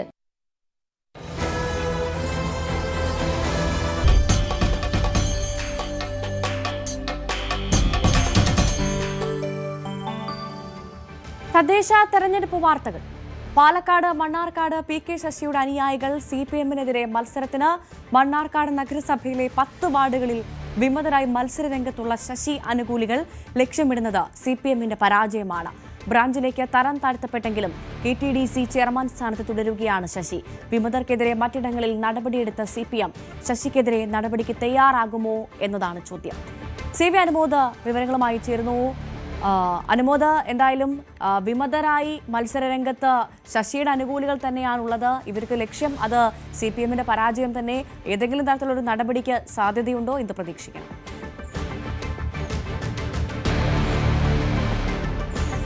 ഭവ്യ, മണ്ണാർക്കാട് PK ശശി പാർട്ടിക്ക് ശരിക്കും തലവേദന സൃഷ്ടിക്കുകയാണ്. ശശിയെ തള്ളാനും പറ്റില്ല, കൊള്ളാനും പറ്റില്ല എന്നൊരവസ്ഥയിലാണ് പാർട്ടി. അതുകൊണ്ടാണ് അദ്ദേഹത്തെ പാർട്ടിയിൽ നിന്ന് പുറത്താക്കാത്തത്. ശശിയാണെങ്കിൽ പാർട്ടി നടപടി എടുക്കുന്നത് കാത്തു നിൽക്കുകയാണ് എന്ന് വേണം പറയുവാൻ. അങ്ങനെ ഒരു ഘട്ടത്തിലാണ് ഇപ്പോൾ തദ്ദേശ തെരഞ്ഞെടുപ്പിൽ ശശിയെ അനുകൂലിക്കുന്നവർ മണ്ണാർക്കാട് നഗരസഭയിൽ 10 വാർഡുകളിൽ മത്സരിക്കുന്നത്. നമുക്കറിയാം, മണ്ണാർക്കാട് നഗരസഭയിൽ 4 സീറ്റിൻ്റെ വ്യത്യാസമാണ് LDF-ഉം UDF-ഉം തമ്മിലുള്ളത്. 4 സീറ്റിനാണ് കഴിഞ്ഞ തവണ UDF അവിടെ ഭരണം പിടിച്ചത്. ഇത്തവണ ആ ഒരു കടുത്ത പോരാട്ടത്തിലൂടെ LDF ഭരണം നേടാമെന്നൊരു പ്രതീക്ഷയിലായിരുന്നു. പക്ഷേ അവിടെയാണ് 10 വാർഡുകളിൽ, അതും CPM-ന് സ്വാധീനമുള്ള അവരുടെ വോട്ട് ചോർത്താൻ കഴിയുന്ന തരത്തിലുള്ള 10 വാർഡുകളിൽ ഇപ്പോൾ മതേതര ജനകീയ മുന്നണിയായിട്ട് PK ശശിയുടെ അനുയായികൾ മത്സരിക്കുന്നത്. ശശി ഇവരെ തള്ളി പറഞ്ഞുകൊണ്ട് പരസ്യമായി തള്ളി പറഞ്ഞ രംഗത്തെങ്കിൽ ശശിയുടെ ഒരു പിന്തുണ തന്നെയാണ്, ആശീർവാദത്തോടെ തന്നെയാണ് ഇവർ മത്സരിക്കുന്നതെന്ന് വ്യക്തമാണ്. അങ്ങനെ ഒരു സാഹചര്യം വന്നതോടെ മണ്ണാർക്കാട് നഗരസഭയിൽ LDF-നെ സംബന്ധിച്ച് പ്രതിസന്ധി കൂടുന്ന ഒരു സാഹചര്യമുണ്ട്. UDF-നാണെങ്കിൽ ഇവരുടെ സാന്നിധ്യം ഗുണകരമാവുന്ന ഒരവസ്ഥയുമാണ്. അതോടൊപ്പം തന്നെ മണ്ണാർക്കാട് നഗരസഭയ്ക്ക് പുറമെ മണ്ണാർക്കാട് ബ്ലോക്ക് പഞ്ചായത്ത് ഡിവിഷൻ, തിരുവിഴാംകുന്ന് ഡിവിഷനിലും അതുപോലെ കോട്ടപ്പാടം, കാരാക്കുറിശി, കാഞ്ഞിരപ്പുഴ പഞ്ചായത്തുകളിലും ശശിയുടെ അനുയായികൾ അല്ലെങ്കിൽ ശശിയുടെ ആശീർവാദത്തോടെ മത്സരം നടക്കുന്നുണ്ട്. അവരൊക്കെ തന്നെ UDF-ന്റെ പിന്തുണയും ഇവർക്ക് ലഭിക്കുന്നുണ്ട്. ഇവിടെയൊക്കെ ഇടതുപക്ഷത്തിന് ശക്തിയുള്ള മേഖലകളിലാണ് ഇവരുടെ മത്സരം എന്നത് തന്നെയാണ് ഇവിടെ വോട്ട് ഭിന്നിച്ചു പോകാനുള്ള ഒരു കാരണം. ഒരുപക്ഷെ ശശിക്കൊപ്പം മത്സരിക്കുന്നവർ വിജയിക്കണമെന്നില്ലെങ്കിൽ പോലും UDF-ന്റെ വിജയം ഉറപ്പാക്കാൻ, LDF-ന്റെ തോൽവി ഉറപ്പാക്കാൻ ഇവരുടെ മത്സരം കൊണ്ട് സാധിക്കുമെന്നുള്ളതാണ് പ്രധാനപ്പെട്ട ഒരു കാര്യം. PK ശശിയുടെ ഒരു കരുത്ത് ആ ഒരു മേഖലകളിൽ താഴെ തട്ടുവരെ ഉണ്ട് എന്നതുകൊണ്ട് തന്നെ പാർട്ടിയെ സംബന്ധിച്ച് ഒരു തലവേദന തന്നെയാണ്. ഇവർക്ക് ഈ മത്സരിക്കുന്നവർക്കെതിരെ നടപടിയെടുക്കുമെന്നൊക്കെ പാർട്ടി മുന്നറിയിപ്പ് കൊടുത്തിട്ടുണ്ടെങ്കിൽ പോലും അതൊന്നും ഈ പറയുന്ന തരത്തിലേക്കുള്ളൊരു ചലനം അവരുടെ ഭാഗത്തുണ്ടാക്കിയില്ല. അവർ മത്സരിക്കാൻ ഉറച്ചു തന്നെ മുന്നോട്ട് പോകുന്ന ഒരു സാഹചര്യമാണ് നിലവിലുള്ളത്. അത് ഇവരും ദിവസങ്ങളിൽ എങ്ങനെയായിരിക്കും പ്രചരണത്തിൽ ഇത് പ്രതിഫലിക്കുക എന്നുള്ളതൊക്കെ തന്നെ അറിയേണ്ടതാണ്.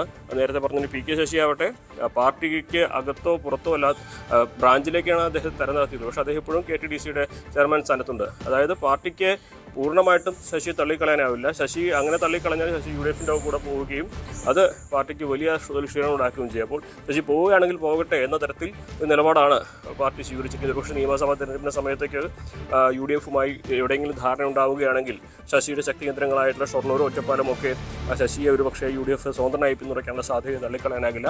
അങ്ങനെ ഒരു ദീർഘവീക്ഷണത്തിൻ്റെ അടിസ്ഥാനത്തിൽ തന്നെയാണ് ശശി ഇപ്പോൾ അവിടെ ഇത്തരത്തിലുള്ള നടപടികൾക്ക് നേതൃത്വം കൊടുക്കുന്നത്.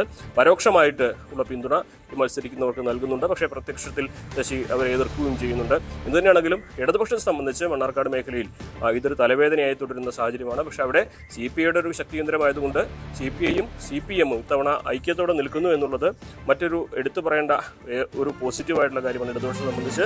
എന്താണെങ്കിലും ശശിയുടെ ഒരു സ്വാധീനം എത്രമാത്രം ഈ ഒരു തെരഞ്ഞെടുപ്പിൽ ഉണ്ട് എന്നതുകൂടി തെളിയുന്ന തെരഞ്ഞെടുപ്പായിരിക്കും നടക്കാൻ പോകുന്നത്. CV അനുമോദാണ് വിവരങ്ങൾ നൽകിയത്. കൊച്ചി കോർപ്പറേഷൻ തിരിച്ചു പിടിക്കാൻ ഇറങ്ങുന്ന UDF-ന് തലവേദനയായി കോൺഗ്രസിലെ 13 റിബൽ സ്ഥാനാർത്ഥികൾ. മുൻ ഡെപ്യൂട്ടി മേയർ മുതൽ കോൺഗ്രസ് മണ്ഡലം ബ്ലോക്ക് ഭാരവാഹികൾ വരെ വിമതരായി മത്സരരംഗത്തുണ്ട്. കൂടിയാലോചനകളില്ലാതെ നടത്തിയ സ്ഥാനാർത്ഥി നിർണയത്തിലെ പ്രതിഷേധമാണ് റിബലാവാനുള്ള കാരണമെന്നാണ് പലരും പറയുന്നത്. സ്ഥാനാർത്ഥി പട്ടികയിൽ നിന്ന് പിൻവലിക്കാനുള്ള സമയമെല്ലാം പൂർത്തിയാകുമ്പോൾ കൊച്ചി കോർപ്പറേഷനിൽ മാത്രം ഏതാണ്ട് കോൺഗ്രസിന് വലിയ രീതിയിലേക്ക് വിവിധ സ്ഥാനാർത്ഥികൾ, റിബൽ സ്ഥാനാർത്ഥികൾ ഉണ്ടാവുന്ന കാഴ്ചയാണ് കണ്ടത്. ഇത്തവണ ഒരു കൗൺസിലിംഗ് നടത്തി കുറയ്ക്കുമെന്ന് പറഞ്ഞെടുത്ത് ഇപ്പോൾ തന്നെ ഏതാണ്ട് 9ഓളം പേരാണ് ഉണ്ടായിരിക്കുന്നത്. ഇവരെല്ലാം തന്നെ മത്സരരംഗത്ത് ഉറച്ചു നിൽക്കുമെന്ന് പ്രഖ്യാപിക്കുകയും ചെയ്യുന്നു. ഒപ്പം അവരെല്ലാം കോൺഗ്രസ് ഭാരവാഹിത്വങ്ങളിൽ ഉണ്ടായിരുന്നവരാണ്, മുൻ കൗൺസിലർമാരാണ്. നമുക്കൊപ്പം ജോസഫ് അലക്സ് ചേരുന്നു. അദ്ദേഹവും ഇത്തവണ മത്സരരംഗത്തുണ്ട്. പക്ഷേ വിമത സ്ഥാനാർത്ഥിയായി മത്സരിക്കുന്നു എന്നതാണ്. ഇങ്ങനെ വരാനുള്ളൊരു സാഹചര്യം എന്താണ്? 100% അർഹതയുള്ള ഒരാളാണ്. ഞാൻ ഡിവിഷനിലെ മുൻ കൗൺസിലറാണ്, UDF ചെയർമാനാണ്. എനിക്ക് 100% സീറ്റ് എനിക്ക് തന്നെയാണ് എന്നാണ് എന്നോട് പറഞ്ഞിരുന്നത്. തെരഞ്ഞെടുപ്പ് പ്രവർത്തനങ്ങളുമായി മുന്നോട്ട് പോകുവാൻ തന്നെയാണ് എന്നോട് പറഞ്ഞിരുന്നത്. ഇതിപ്പോൾ ജനറൽ സീറ്റിലാണോ? ഇപ്പോൾ ജനറൽ സീറ്റിലാണ്, വനിതാ സ്ഥാനാർത്ഥിയാണ് മത്സരിക്കുന്നത്. മുൻ കൗൺസിലറും കൂടിയാണ് അവർ. ഒരു കഴിഞ്ഞ 15 വർഷക്കാലമായി 3 ടേം അവർ കൗൺസിലറാണ്. 2 പ്രാവശ്യം അവർ സ്റ്റാൻഡിംഗ് കമ്മിറ്റി ചെയർമാനാണ്. അതുപോലെ തന്നെ അവർക്ക് അദ്ദേഹത്തിൻ്റെ ഹോം ഡിവിഷൻ അടക്കം 3 സീറ്റുകൾ തൊട്ടടുത്തുണ്ട്. പക്ഷേ ഒരു പിടിവാശിയുടെയോ ഏതോ വെട്ടിനിരത്തിൻ്റെയോ ഭാഗമായിട്ട് അവരിവിടെ തുടരുകയാണ്. നേതൃത്വത്തെ എല്ലാം അറിയിച്ചിരുന്നാണോ താൻ മത്സരരംഗത്ത് ഉണ്ടാകുമെന്ന് ജോസ് പാലത്ത്? നേതൃത്വത്തെ അറിയിച്ചതായിരുന്നു. നേതൃത്വം മറ്റു വിധത്തിലുള്ള ചർച്ചകളൊന്നും ഉണ്ടായില്ല. എങ്കിലും ജില്ലാ പ്രസിഡന്റിനെ ഇന്നലെ ഞാൻ അറിയിച്ചതായിരുന്നു. ചർച്ച എന്തെങ്കിലും നടന്നോ? ഏതെങ്കിലും രീതിയിലൊരു ഉറപ്പോ മാറണമെന്ന് ആവശ്യപ്പെടുകയോ എന്തെങ്കിലും ഉണ്ടായോ? മാറണമെന്ന് ആവശ്യപ്പെട്ടപ്പോൾ ഞാൻ ഉറച്ചു നിൽക്കുമെന്നും ഒരു 16 വർഷക്കാലമായി ഈ പാർട്ടിയിൽ പ്രവർത്തിച്ച ഒരാൾക്ക് കിട്ടാവുന്ന എല്ലാ അക്കോമഡേഷനും ഇവിടെ മത്സരിക്കുന്ന സ്ഥാനാർത്ഥിക്ക് കിട്ടിയിട്ടുണ്ട്.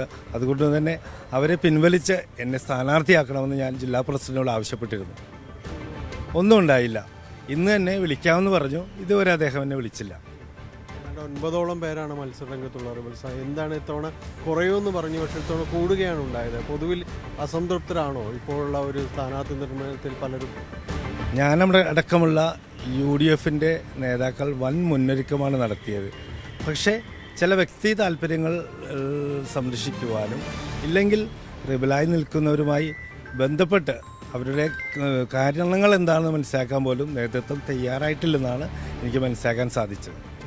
സ്ഥാനാർത്ഥികൾ കൂടുന്നത് കോൺഗ്രസിൻ്റെ ഒരു തിരിച്ചുവരവിനെല്ലാം ബാധിക്കില്ലേ? പ്രത്യേകിച്ച് കൊച്ചിൻ കോർപ്പറേഷൻ തിരിച്ചു പിടിക്കാനുള്ള ഒരു ശ്രമങ്ങളൊക്കെ നടത്തുമ്പോൾ പല റിബൽ സ്ഥാനാർത്ഥികളും വിജയസാധ്യതയുള്ളവരാ. അവരൊക്കെ ജയിച്ചു വരുമായിരിക്കും. വിജയത്തെ ബാധിക്കില്ല. അത് നേതൃത്വമാണല്ലോ അത്തരം കാര്യങ്ങളിലൊരു ചിന്തയുണ്ടാകേണ്ടത് അവർക്കാണല്ലോ. നടപടികൾ ഉണ്ടാകുമെന്നല്ലേ? ഇത് വിമതരായി മത്സരിക്കുന്നവർക്കെതിരെ നടപടികൾ ഉണ്ടാകുമെന്നുള്ള സൂചനയാണല്ലോ ഇപ്പോൾ വരുന്നത്. നമ്മൾ കോൺഗ്രസിനകത്ത് നിന്ന് തന്നെയാണ് മത്സരിക്കുന്നത്. നടപടി വരട്ടെ, അത് പാർട്ടി എന്താണെന്ന് വെച്ചാൽ ആലോചിക്കട്ടെ. മത്സരിച്ച് മുന്നോട്ട് പോകാൻ പോകാനാണ് തീരുമാനം. ഞങ്ങളെന്തായാലും കോൺഗ്രസിനകത്ത് തന്നെ ഉണ്ടാവും. ഒരു മാറ്റവും ഉണ്ടാവില്ല. നിലവിലെ ഒരു പട്ടികയിൽ പലരും ഈ ജനറൽ സീറ്റിലടക്കം വനിതകൾ മത്സരിക്കുന്നതിനോട് എന്താണ്? 50% തീർത്തും വനിതാ സംവരണം. ജനറൽ സീറ്റ് ഏകദേശം ഒരു 47% ഉള്ളൂ. അപ്പോൾ 10 വർഷക്കാലത്തേക്ക് ആ പ്രദേശത്ത് പാർട്ടിക്ക് വേണ്ടി രാത്രിയും പകലുമില്ലാതെ പണിയെടുക്കുന്ന പുരുഷന്മാർ എന്ത് ചെയ്യണമെന്ന് പാർട്ടി ഒന്ന് ചിന്തിക്കണം. ഒന്ന് മാറി ചിന്തിക്കേണ്ട കാലമായി. ഈ പല വനിതകളും ഈ പാർട്ടിയിലേക്ക് കടന്നു വരുന്നത് സ്ഥാനാർത്ഥിത്വമായിട്ടാണ്. അതിനുശേഷം തീർത്തും സ്ഥിരമായ സ്ഥാനാർത്ഥിത്വം വേണമെന്ന് പറയുന്നത് ശരിയായ നടപടിയല്ല. എന്തായാലും അദ്ദേഹം സ്ഥാനാർത്ഥി ആയിട്ട് തന്നെ തുടരും. ഏതായാലും വിജയസാധ്യതകൾ കോൺഗ്രസിൻ്റെ ഔദ്യോഗിക സ്ഥാനാർത്ഥികളുടെ വിജയസാധ്യതകളെ തീർച്ചയായും റിബൽ സ്ഥാനാർത്ഥികൾ ബാധിക്കുമെന്ന കാര്യത്തിൽ സംശയമില്ല. കഴിഞ്ഞ തവണത്തെ അനുഭവം അത് തന്നെയായിരുന്നു. എന്തായാലും ഇത്തരം കാര്യങ്ങളിൽ കോൺഗ്രസിന് ഈ റിബൽ ശല്യങ്ങൾ വലിയ തലവേദന സൃഷ്ടിക്കുമെന്ന കാര്യത്തിൽ ഒരു സംശയവുമില്ല. ക്യാമറമാൻ അഖിലോട്ട് പറയ്ക്കൊപ്പം Danny Paul, news 18 Kochi. Danny Paul തന്നെ വിവരങ്ങളുമായി ചേർന്നു. ഡാനി, എങ്ങനെയെങ്കിലും ഒന്ന് കോർപ്പറേഷൻ തിരിച്ചു പിടിക്കാൻ വേണ്ടി കച്ചകെട്ടി ഒരുങ്ങുന്ന കോൺഗ്രസിനെ സംബന്ധിച്ച് ചില്ലറ തലവേദനയൊന്നുമല്ല ഉള്ളത്. 1, 2, 3 13 റിബൽ സ്ഥാനാർത്ഥികളാണുള്ളത്. ഇതെങ്ങനെയാണ് ഈ 13 പേർ റിബൽ സ്ഥാനാർത്ഥികളായി വരാനുള്ള സാഹചര്യം ഉണ്ടായത്? അപ്പോൾ എങ്ങനെ തിരിച്ചു പിടിക്കും ഈ ഒരു സാഹചര്യം? ഭവ്യ, വലിയ സങ്കീർണതയാണ് കോൺഗ്രസിനുള്ളത്. കോൺഗ്രസിനോട് UDFിനും സംഭവിക്കുന്നത്. കാരണം 13 റിബൽ സ്ഥാനാർത്ഥികളും ഒട്ടും മോശക്കാരല്ല. മുൻ ഡെപ്യൂട്ടി മേയർ അടക്കം റിബൽ സ്ഥാനാർത്ഥികളാണ്. 2 സിറ്റിംഗ് കൗൺസിലർമാർ റിബൽ സ്ഥാനാർത്ഥികളായിരുന്നു. ഇപ്പോൾ സംസാരിച്ച ജോസഫ് അലക്സ് മുൻ കൗൺസിലറാണ്. അദ്ദേഹം റിബൽ സ്ഥാനാർത്ഥിയായവർ. അങ്ങനെ ഈ നിൽക്കുന്ന 13 പേരും ആ വാർഡിൽ നല്ല രീതിയിൽ വോട്ട് വാങ്ങിക്കാൻ കഴിവുള്ളവരാണ്. ചിലരെങ്കിലും ജയസാധ്യതയുള്ളവരാണ്. ഓർക്കുക, കഴിഞ്ഞ വർഷം ഏതാണ്ട് 4ഓളം കോൺഗ്രസ് റിബൽ സ്ഥാനാർത്ഥികൾ വിജയിച്ച് കയറി അവർ ഇടതുമുന്നണിക്കൊപ്പം നിൽക്കുന്ന ഒരു കാഴ്ച കൂടി നമ്മൾ കാണേണ്ടി വന്നു. ആ ഒരു അവസ്ഥ ഇത്തവണ ഉണ്ടാകില്ല എന്ന് കരുതി നേരത്തെ തന്നെ ഒരുക്കങ്ങളെല്ലാം പൂർത്തിയാക്കിയതാണ്. പക്ഷേ തിരിച്ചടിയാണ് ഫലം. 13 പേരാണ് ഉണ്ടായിരുന്നത്. ഇതൊരു 15 അതിലേറെ വരികയായിരുന്നു. അവസാനം ചർച്ചകൾ നടത്തിയാണ് ഇത്രയെങ്കിലും ഒതുക്കി തീർക്കാൻ കഴിഞ്ഞത്. പക്ഷേ എല്ലാവർക്കും പൊതുവിൽ വലിയ പ്രതിഷേധം നിലനിൽക്കുന്നു എന്നതാണ്. അതിൽ പലരും തന്നെ പറയും, നേരത്തെ സംസാരിച്ച ജോസഫ് അലക്സ് പറഞ്ഞതുപോലെ ജനറൽ സീറ്റിൽ അടക്കം വനിതകൾക്ക് നൽകുമ്പോൾ അവിടെ ഉണ്ടായിരുന്നവർ കൂടി എന്ത് ചെയ്യുമെന്ന് പാർട്ടി തന്നെ പറയണം. കാരണം പല മുൻ കൗൺസിലർമാരും ഇതേ രീതിയിൽ തന്നെ പുറത്താക്കപ്പെടുകയാണ് ഉണ്ടായത്. ഏതായാലും ഇത്തവണ വനിതാ സംവരണമാണ്. അതുകൊണ്ട് ചില മേയർ സ്ഥാനാർത്ഥി വനിതാ സംവരണമാണ്. അതുകൊണ്ട് ചില സമ്മതമുള്ള സ്ഥാനാർത്ഥികളെ കൂടി ഉയർത്തിക്കൊണ്ടുവരേണ്ടതുണ്ട് എന്ന രീതിയിലാണ് എറണാകുളം ജില്ലാ കോൺഗ്രസ് നേതൃത്വം ഈ രീതിയിലേക്ക് സ്ഥാനാർത്ഥി നിർണ്ണയമെല്ലാം തന്നെ പൂർത്തിയാക്കിയത്. എങ്കിലും പരാതികൾ നിലനിൽക്കുന്നു. ആ പലരെയും അടുപ്പക്കാർക്ക് സ്ഥാനാർത്ഥിത്വം നൽകിയെന്ന പരാതിയെല്ലാം നിലനിൽക്കുന്നു. അതിൻ്റെ പ്രതിഫലനമാണ് ഇപ്പോൾ അവശേഷിക്കുന്ന 13 റിബൽ സ്ഥാനാർത്ഥികൾ. വലിയ രീതിയിലുള്ള പ്രതിഷേധം ഈ പ്രവർത്തകർക്കിടയിൽ നിലനിൽക്കുന്നുണ്ട്. ഇത്തവണ വിമതരുണ്ടാകില്ല എന്നതെല്ലാം പറഞ്ഞ വാക്കുകളെല്ലാം തന്നെ അത് ഇല്ലാതായിരിക്കുന്നു. കൂടുതൽ വിമത സ്ഥാനാർത്ഥികൾ ഉണ്ടാകുന്നൊരു കാഴ്ചയാണ് ഇത്തവണ കാണുന്നത്. ഈ കാര്യങ്ങളും കണക്കെടുപ്പുമെല്ലാം കോൺഗ്രസിന് വലിയ സങ്കീർണതയാണ് കൊച്ചി കോർപ്പറേഷനെ സംബന്ധിച്ചിടത്തോളം നൽകുക. പ്രത്യേകിച്ച് ഏതാണ്ട് 74 പകുതിയിലധികം വാർഡുകളിൽ 2020 കൂടി മത്സരരംഗത്തിന് ഇറങ്ങുന്നുണ്ട്. അപ്പോൾ വോട്ട് ശതമാനം ആരുടേതാണ് വീടിച്ചു പോവുക എന്നതെല്ലാമാണ് ഉറ്റുനോക്കുന്നത്. വലിയ പ്രതിസന്ധികൾക്കിടയിലാണ് ജില്ലാ കോൺഗ്രസ് നേതൃത്വമുള്ളത്. കൂടുതൽ വിമത സ്ഥാനാർത്ഥികളും അവർക്ക് തന്നെയാണ് ഉള്ളത്. ഭവ്യ. ശരി, ഡാനി പോളാണ് വിവരങ്ങൾ നൽകിയത്. രാഷ്ട്രീയത്തിൽ സജീവമാകാൻ ജോസ് കെ മാണിയുടെ മകൻ KM മാണി ജൂനിയർ. കോട്ടയം ജില്ലയുടെ വിവിധ ഭാഗങ്ങളിലാണ് കേരള കോൺഗ്രസ് CM സ്ഥാനാർത്ഥികൾക്കായി വോട്ട് തേടി KM മാണിയുടെ ചെറുമകൻ എത്തിയത്. നേരത്തെയും പല പരിപാടികളിലും KM മാണി ജൂനിയർ എത്തിയപ്പോൾ രാഷ്ട്രീയ പ്രവേശനത്തിന്റെ ഭാഗമല്ലെന്നായിരുന്നു കുടുംബത്തിന്റെ പ്രതികരണം. ശ്രീജിത്ത് വിവരങ്ങളുമായി ചേരുന്നു. ശ്രീജിത്ത്, ഇത്രനാളും നമ്മൾ പലയിടങ്ങളിലും ഈ KM മാണിയെ കണ്ടപ്പോൾ, അതായത് മാണി സാറിന്റെ മകനെ കണ്ട സമയത്ത് നമ്മൾക്ക് കുടുംബം പറഞ്ഞത് ഈ രാഷ്ട്രീയത്തിലേക്ക് ഇല്ല എന്നാണ്. പക്ഷെ അങ്ങനെയല്ല കാര്യങ്ങൾ. KM മാണി ജൂനിയർ രംഗത്തിറങ്ങുന്നു അല്ലേ?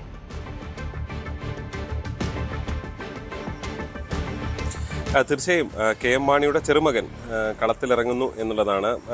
കോട്ടയത്തെ രാഷ്ട്രീയത്തിൽ, കേരള കോൺഗ്രസ് രാഷ്ട്രീയത്തിൽ ഇത് കൗതുകകരമായ ഒരു കാഴ്ച തന്നെയാണ് എന്ന് തന്നെ നമുക്ക് വിശേഷിപ്പിക്കാം. എന്തായാലും ആദ്യഘട്ടത്തിൽ ചില പരിപാടികളൊക്കെ ചില കൊടിയൊക്കെ പിടിച്ച് KM മാണി ജൂനിയർ ഇങ്ങനെ നിൽക്കുന്നുണ്ടായിരുന്നു. പക്ഷെ അന്നൊക്കെ അതൊരു രാഷ്ട്രീയ പ്രവേശനമൊന്നുമല്ല എന്നൊക്കെയുള്ള നിലയിലാണ് കുടുംബം പ്രതികരിച്ചിരുന്നത്. ഇതിപ്പോൾ തെരഞ്ഞെടുപ്പ് പ്രവർത്തനത്തിൽ സജീവമായി ഇറങ്ങുന്നു എന്നുള്ളതാണ്. പൂഞ്ഞാർ പഞ്ചായത്തിൽ വിവിധയിടങ്ങളിൽ തെരഞ്ഞെടുപ്പ് പ്രവർത്തനത്തിൽ പങ്കെടുക്കുന്നതിൻ്റെ ചിത്രങ്ങളാണ് ആ പ്രദേശത്തുള്ള പാർട്ടി പ്രവർത്തകരാണ് പങ്കുവച്ചത്. അങ്ങനെ മാത്രമല്ല, ഇത് KM മാണി ജൂനിയർ തൻ്റെ ഫേസ്ബുക്ക് പോസ്റ്റിലും ഇത് ഷെയർ ചെയ്തിട്ടുമുണ്ട്. KM മാണി എന്നാണ് അദ്ദേഹത്തിൻ്റെ പേര്. അതായത് KM മാണിയുടെ ചെറുമകൻ എന്ന നിലയിൽ ഈ ക്രൈസ്തവ കുടുംബങ്ങളിൽ അങ്ങനെ ഒരു പേര് സ്വീകരിക്കുന്ന രീതി ഉണ്ട്. എന്തായാലും ജോസ് കെ മാണിക്ക് ശേഷം ആര് എന്ന ചോദ്യത്തിന് ഒരു പരിധിവരെ കൗതുകകരമായൊരു ഉത്തരം എന്ന നിലയിൽ കൂടി ഇതിനെ വിലയിരുത്തുന്നവരുണ്ട്. സോഷ്യൽ മീഡിയയിലൊക്കെയുള്ള കമൻറ്റുകളിൽ അത്തരം കാര്യങ്ങൾ വരുന്നുണ്ട്. അതിനെ എതിർക്കുന്നവരുണ്ട്. കുടുംബാധിപത്യം എന്നൊക്കെ പറഞ്ഞു വരുന്ന രീതിയുണ്ട്. എന്തായാലും നേരത്തെ ഒരു പരിധിവരെ നിഷ ജോസ് കെ മാണി സജീവ രാഷ്ട്രീയത്തിലേക്ക് ഒരു ഘട്ടത്തിൽ ഇറങ്ങും, അല്ലെങ്കിൽ തെരഞ്ഞെടുപ്പിൽ മത്സരിക്കും എന്നൊക്കെയുള്ള വാർത്തകൾ കഴിഞ്ഞ പാലാ ഉപതെരഞ്ഞെടുപ്പ് മുതൽ തന്നെ, അതിനു മുൻപ് തന്നെ ഉയർന്നിരുന്നതാണ്. പക്ഷേ അതെല്ലാം അവർ നിഷേധിച്ചുകൊണ്ട് അവർ പൊതുപ്രവർത്തന രംഗത്ത് സജീവമാകുന്നു എന്ന നിലപാടാണ്. അതായത് മറ്റ് പ്രവർത്തനങ്ങളിൽ, നേരത്തെ ഉണ്ടായിരുന്ന പ്രവർത്തനങ്ങളിൽ തുടരും എന്നുള്ള വിശദീകരണമാണ് അവർ നൽകിയിരുന്നത്. അവരും ചില തെരഞ്ഞെടുപ്പ് പ്രചരണങ്ങളിലൊക്കെ ചില ഘട്ടങ്ങളിലൊക്കെ ഇറങ്ങിയിട്ടുണ്ട്. പക്ഷേ ഇതൊരു തെരഞ്ഞെടുപ്പ് വോട്ട് അഭ്യർത്ഥിച്ചുകൊണ്ട് വീട്ടിൽ ചെല്ലുന്ന ഒരു രീതി, ഒരു ചിത്രം ഒരു പക്ഷേ ഈ കരിങ്ങോഴക്കൽ കുടുംബത്തിലെ ഒരു അനന്തരാവകാശി എന്ന നിലയിൽ ഒരുപക്ഷെ ആദ്യത്തെ കാഴ്ചയാണ് എന്നുള്ളതാണ് ഇതിലെ കൗതുകമായി എടുത്തു പറയാനുള്ളത്. എന്തായാലും തെരഞ്ഞെടുപ്പ് പ്രവർത്തനങ്ങളിൽ വിവിധയിടങ്ങളിൽ സജീവമായി KM മാണി ഇറങ്ങുന്നുണ്ട് എന്നുള്ളതാണ് ഏറ്റവും ശ്രദ്ധേയമായിട്ടുള്ളത്. രാഷ്ട്രീയത്തിലെ ഒരുപക്ഷെ താഴെത്തട്ടിലുള്ള തെരഞ്ഞെടുപ്പ് പ്രവർത്തനം അല്ലെങ്കിൽ വാർഡിലെ പ്രവർത്തനമൊക്കെ തന്നെയാണ് ബാലപാഠങ്ങളായി എടുത്ത് പറയാനുള്ളത്. അപ്പോൾ ആ നിലയിൽ തന്നെ മറ്റ് പ്രവർത്തകർക്കൊപ്പം, സാധാരണ പിതാവിൻ്റെയോ അല്ലെങ്കിൽ മാതാവിൻ്റെയോ ഒപ്പം കൂടി സഞ്ചരിക്കുന്ന ഒരു ചിത്രങ്ങളല്ല ഉള്ളത്. അതിനപ്പുറത്തേക്ക് മറ്റ് പ്രവർത്തകർ, പാർട്ടിയിലെ താഴെത്തട്ടിലുള്ള പ്രവർത്തകർക്കൊപ്പം ചേർന്ന് നിന്നുകൊണ്ട് പ്രവർത്തിക്കുന്നു എന്നുള്ളതാണ് നമുക്ക് എടുത്ത് കാണാൻ സാധിക്കുന്നത് ഈ ചിത്രങ്ങളിൽ, ഈ പ്രചരണത്തിന്റെ ഭാഗമായി വന്ന രംഗങ്ങളിലൊക്കെ തന്നെ. തീർച്ചയായും ശ്രീജിത്ത് പറഞ്ഞതുപോലെ ജോസ് കെ മാണിക്ക് ശേഷം ആര് എന്ന ചോദ്യത്തിന് ഏകദേശം ഒരു ഉത്തരമായി എന്ന് വേണമെങ്കിൽ പറയാം. KM മാണി ജൂനിയർ കളത്തിലിറങ്ങിയിരിക്കുന്നു. ശ്രീജിത്താണ് വിവരങ്ങൾ നൽകിയത്. അയോധ്യയിൽ ഇന്ന് ധ്വജാരോഹണം. രാമക്ഷേത്രത്തിന്റെ നിർമ്മാണം പൂർത്തിയായത്. വിളംബരം ചെയ്യുന്ന ധ്വജാരോഹണം പ്രധാനമന്ത്രി നരേന്ദ്രമോദി നിർവഹിക്കും. ഉച്ചയ്ക്ക് 12-നും 1 മണിക്കും ഇടയിലാണ് ചടങ്ങ്. അതിനു മുൻപായി അയോധ്യയിൽ മോദി റോഡ് ഷോ നടത്തും. രഞ്ജിത്ത് രാമേന്ദ്രൻ അയോധ്യയിൽ നിന്ന് തത്സമയം വിവരങ്ങളുമായി ചേരുന്നു. രഞ്ജിത്ത്, ധ്വജാരോഹണത്തിന് ഒരുക്കങ്ങളൊക്കെ കഴിഞ്ഞ കുറച്ച് ദിവസങ്ങളായി പൂർത്തിയാക്കിയിരിക്കുന്നു.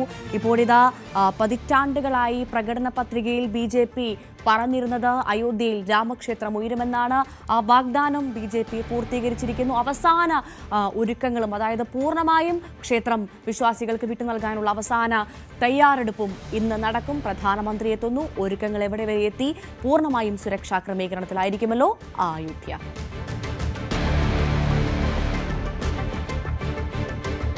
ഭവ്യ, ഇവിടെ അല്പസമയത്തിനകം അതായത് 10 മണിക്ക് ശേഷം പ്രധാനമന്ത്രി ഇവിടെ അയോധ്യയിൽ സാക്കേത് കോളേജിൽ തയ്യാറാക്കിയിട്ടുള്ള പ്രത്യേക ഹെലിപാഡിൽ ഇറങ്ങും എന്നാണ് ഇപ്പോൾ അറിയിച്ചിട്ടുള്ളത്. അതിന് അല്പസമയം മാത്രമാണ് ബാക്കിയുള്ളത്.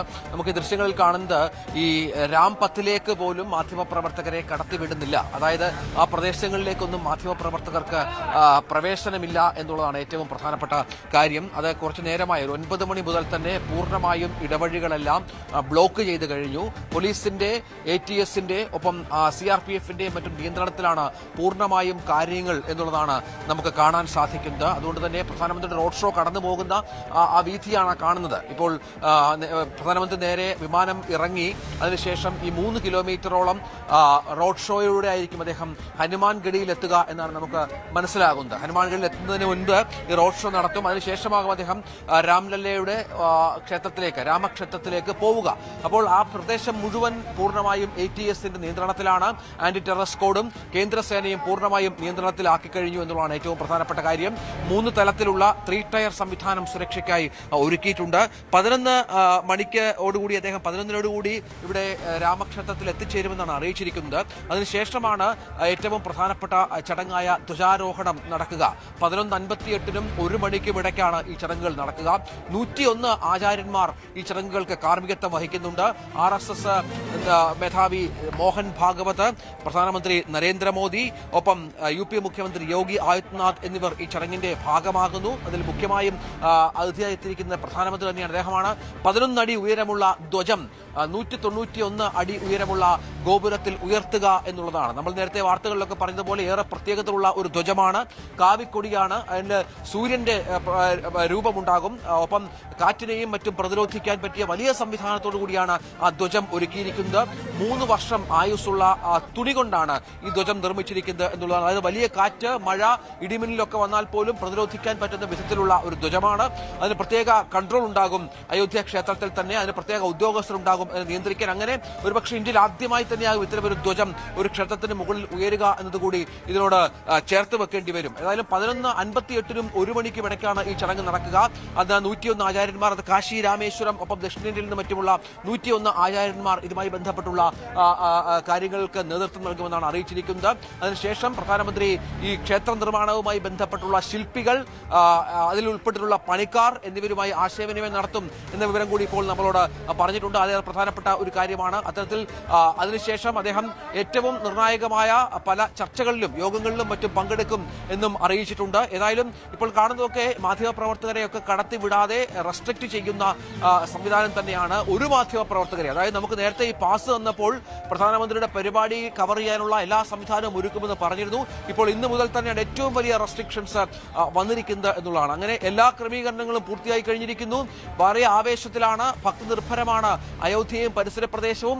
ഇന്ന് 2 മണി വരെ ഭക്തർക്ക് ക്ഷേത്രത്തിലേക്ക് പ്രവേശനമില്ല, വലിയ റെസ്ട്രിക്ഷൻ ഉണ്ട്. അതേസമയം 7000-ഓളം ആളുകൾ, നേരത്തെ ഒരു പരാതി ഈ പ്രാൺപ്രതിഷ്ഠയുമായി ബന്ധപ്പെട്ട് ഉയർന്നത് തദ്ദേശീയരായിട്ടുള്ള ആൾക്കാർക്ക് ഇങ്ങോട്ടേക്ക് പ്രവേശനം നൽകിയിരുന്നില്ല എന്നുള്ളതാണ്. അത് പരിഹരിച്ചുകൊണ്ട് അയോധ്യ നിവാസികൾക്കും തൊട്ടടുത്തുള്ളവരുമൊക്കെയായ 7000 പേർക്ക് ഇവിടേക്ക് എത്താനുള്ള എല്ലാ സംവിധാനവും ഒരുക്കിയിട്ടുണ്ട് എന്നുള്ളതാണ് ഏറ്റവും പ്രധാനപ്പെട്ട കാര്യം. ഒപ്പം സച്ചിൻ തെണ്ടുൽക്കർ, MS ധോണി തുടങ്ങിയ ക്രിക്കറ്റ് താരങ്ങൾ ഉണ്ടാകും. അമിതാഭ് ബച്ചൻ അടക്കമുള്ള ബോളിവുഡിൽ നിന്നുള്ള പ്രമുഖരുണ്ടാകുമെന്ന് നമ്മളെ അറിയിച്ചിട്ടുണ്ട്. പക്ഷേ ആരൊക്കെ പങ്കെടുക്കുമെന്ന കാര്യത്തിൽ ഒരു അന്തിമ തീരുമാനം വരേണ്ടതുണ്ട് എന്നതുകൂടി ചേർത്ത് വെക്കണം. ഏതായാലും വലിയ പ്രധാനപ്പെട്ട ഒരു ചടങ്ങിന് അയോധ്യ സാക്ഷ്യം വഹിക്കാൻ ഇനി ഏതാനും മിനിറ്റുകൾ മാത്രമാണ് ബാക്കി.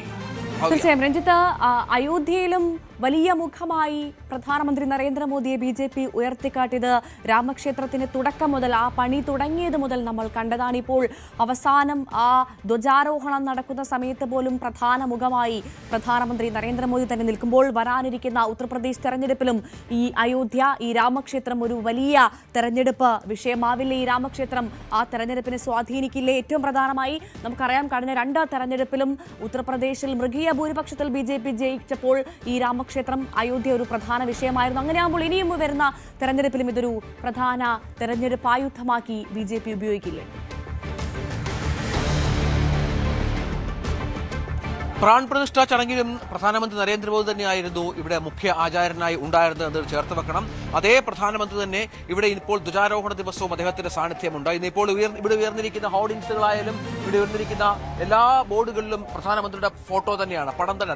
അദ്ദേഹത്തെ മുന്നിൽ നിർത്തി തന്നെയാണ് ഇതുമായി ബന്ധപ്പെട്ട പരിപാടികൾ തീർത്ഥ ട്രസ്റ്റ്, അയോധ്യ ട്രസ്റ്റ് പോലും സംഘടിപ്പിച്ചിരിക്കുന്നത് എന്നതാണ് നമ്മൾ കാണേണ്ടത്.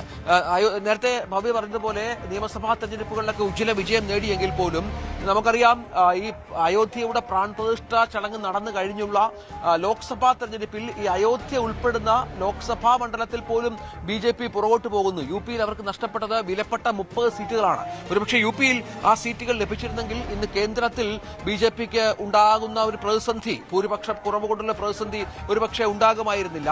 അത്തരത്തിൽ വളരെ വലിയൊരു തിരിച്ചടി ഇവിടെ നേരിട്ട ഒരു പശ്ചാത്തലം കൂടിയുണ്ട്. അതുകൊണ്ടാണ് നേരത്തെ അയോധ്യ നിവാസികൾക്കടക്കം വലിയ പ്രാധാന്യം നൽകിയിരുന്നില്ല എന്നുള്ള ആക്ഷേപമൊക്കെ ഇവിടുത്തെ ചടങ്ങുകളുമായി ബന്ധപ്പെട്ട BJP കേട്ടിരുന്നത്, അല്ലെങ്കിൽ UP സർക്കാർ കേട്ടിരുന്നത്. അതൊക്കെ പരിഹരിച്ചുകൊണ്ട് പക്ഷെ അതിനുശേഷം നടന്ന ഉപതെരഞ്ഞെടുപ്പുകളിലൊക്കെ UP-യിൽ ഉജ്ജ്വല വിജയം BJP നേടുന്നതും നമ്മൾ കണ്ടിരുന്നു എന്നതുകൂടി ചേർത്ത് വെക്കണം. ഇപ്പോൾ ഹെലികോപ്റ്ററുകളുടെയൊക്കെ ശബ്ദം നമുക്ക് കേൾക്കാം. പ്രധാനമന്ത്രി എത്തിയിരിക്കുന്നു അയോധ്യയിൽ എന്നുള്ള വിവരമാണ് നമുക്കിപ്പോൾ ലഭ്യമാകുന്നത്. എന്തായാലും വരും ബുള്ളറ്റിനിൽ നമുക്ക് ന്യൂസ് ട്രെൻഡ്സിൽ ഇത് വിശദമായി പരിശോധിക്കണം. അയോധ്യയിലെ ധ്വജാരോഹണം കൃത്യമായി പ്രേക്ഷകരിലേക്ക് ന്യൂസ് 18 എത്തിക്കും. പ്രേക്ഷകർ ന്യൂസ് 18 തുടരുക. ഇടവേളയ്ക്ക് ശേഷം ഇനി ന്യൂസ് ട്രെൻഡ്സ് കാണാം. TG സജിത്ത് ചേരും.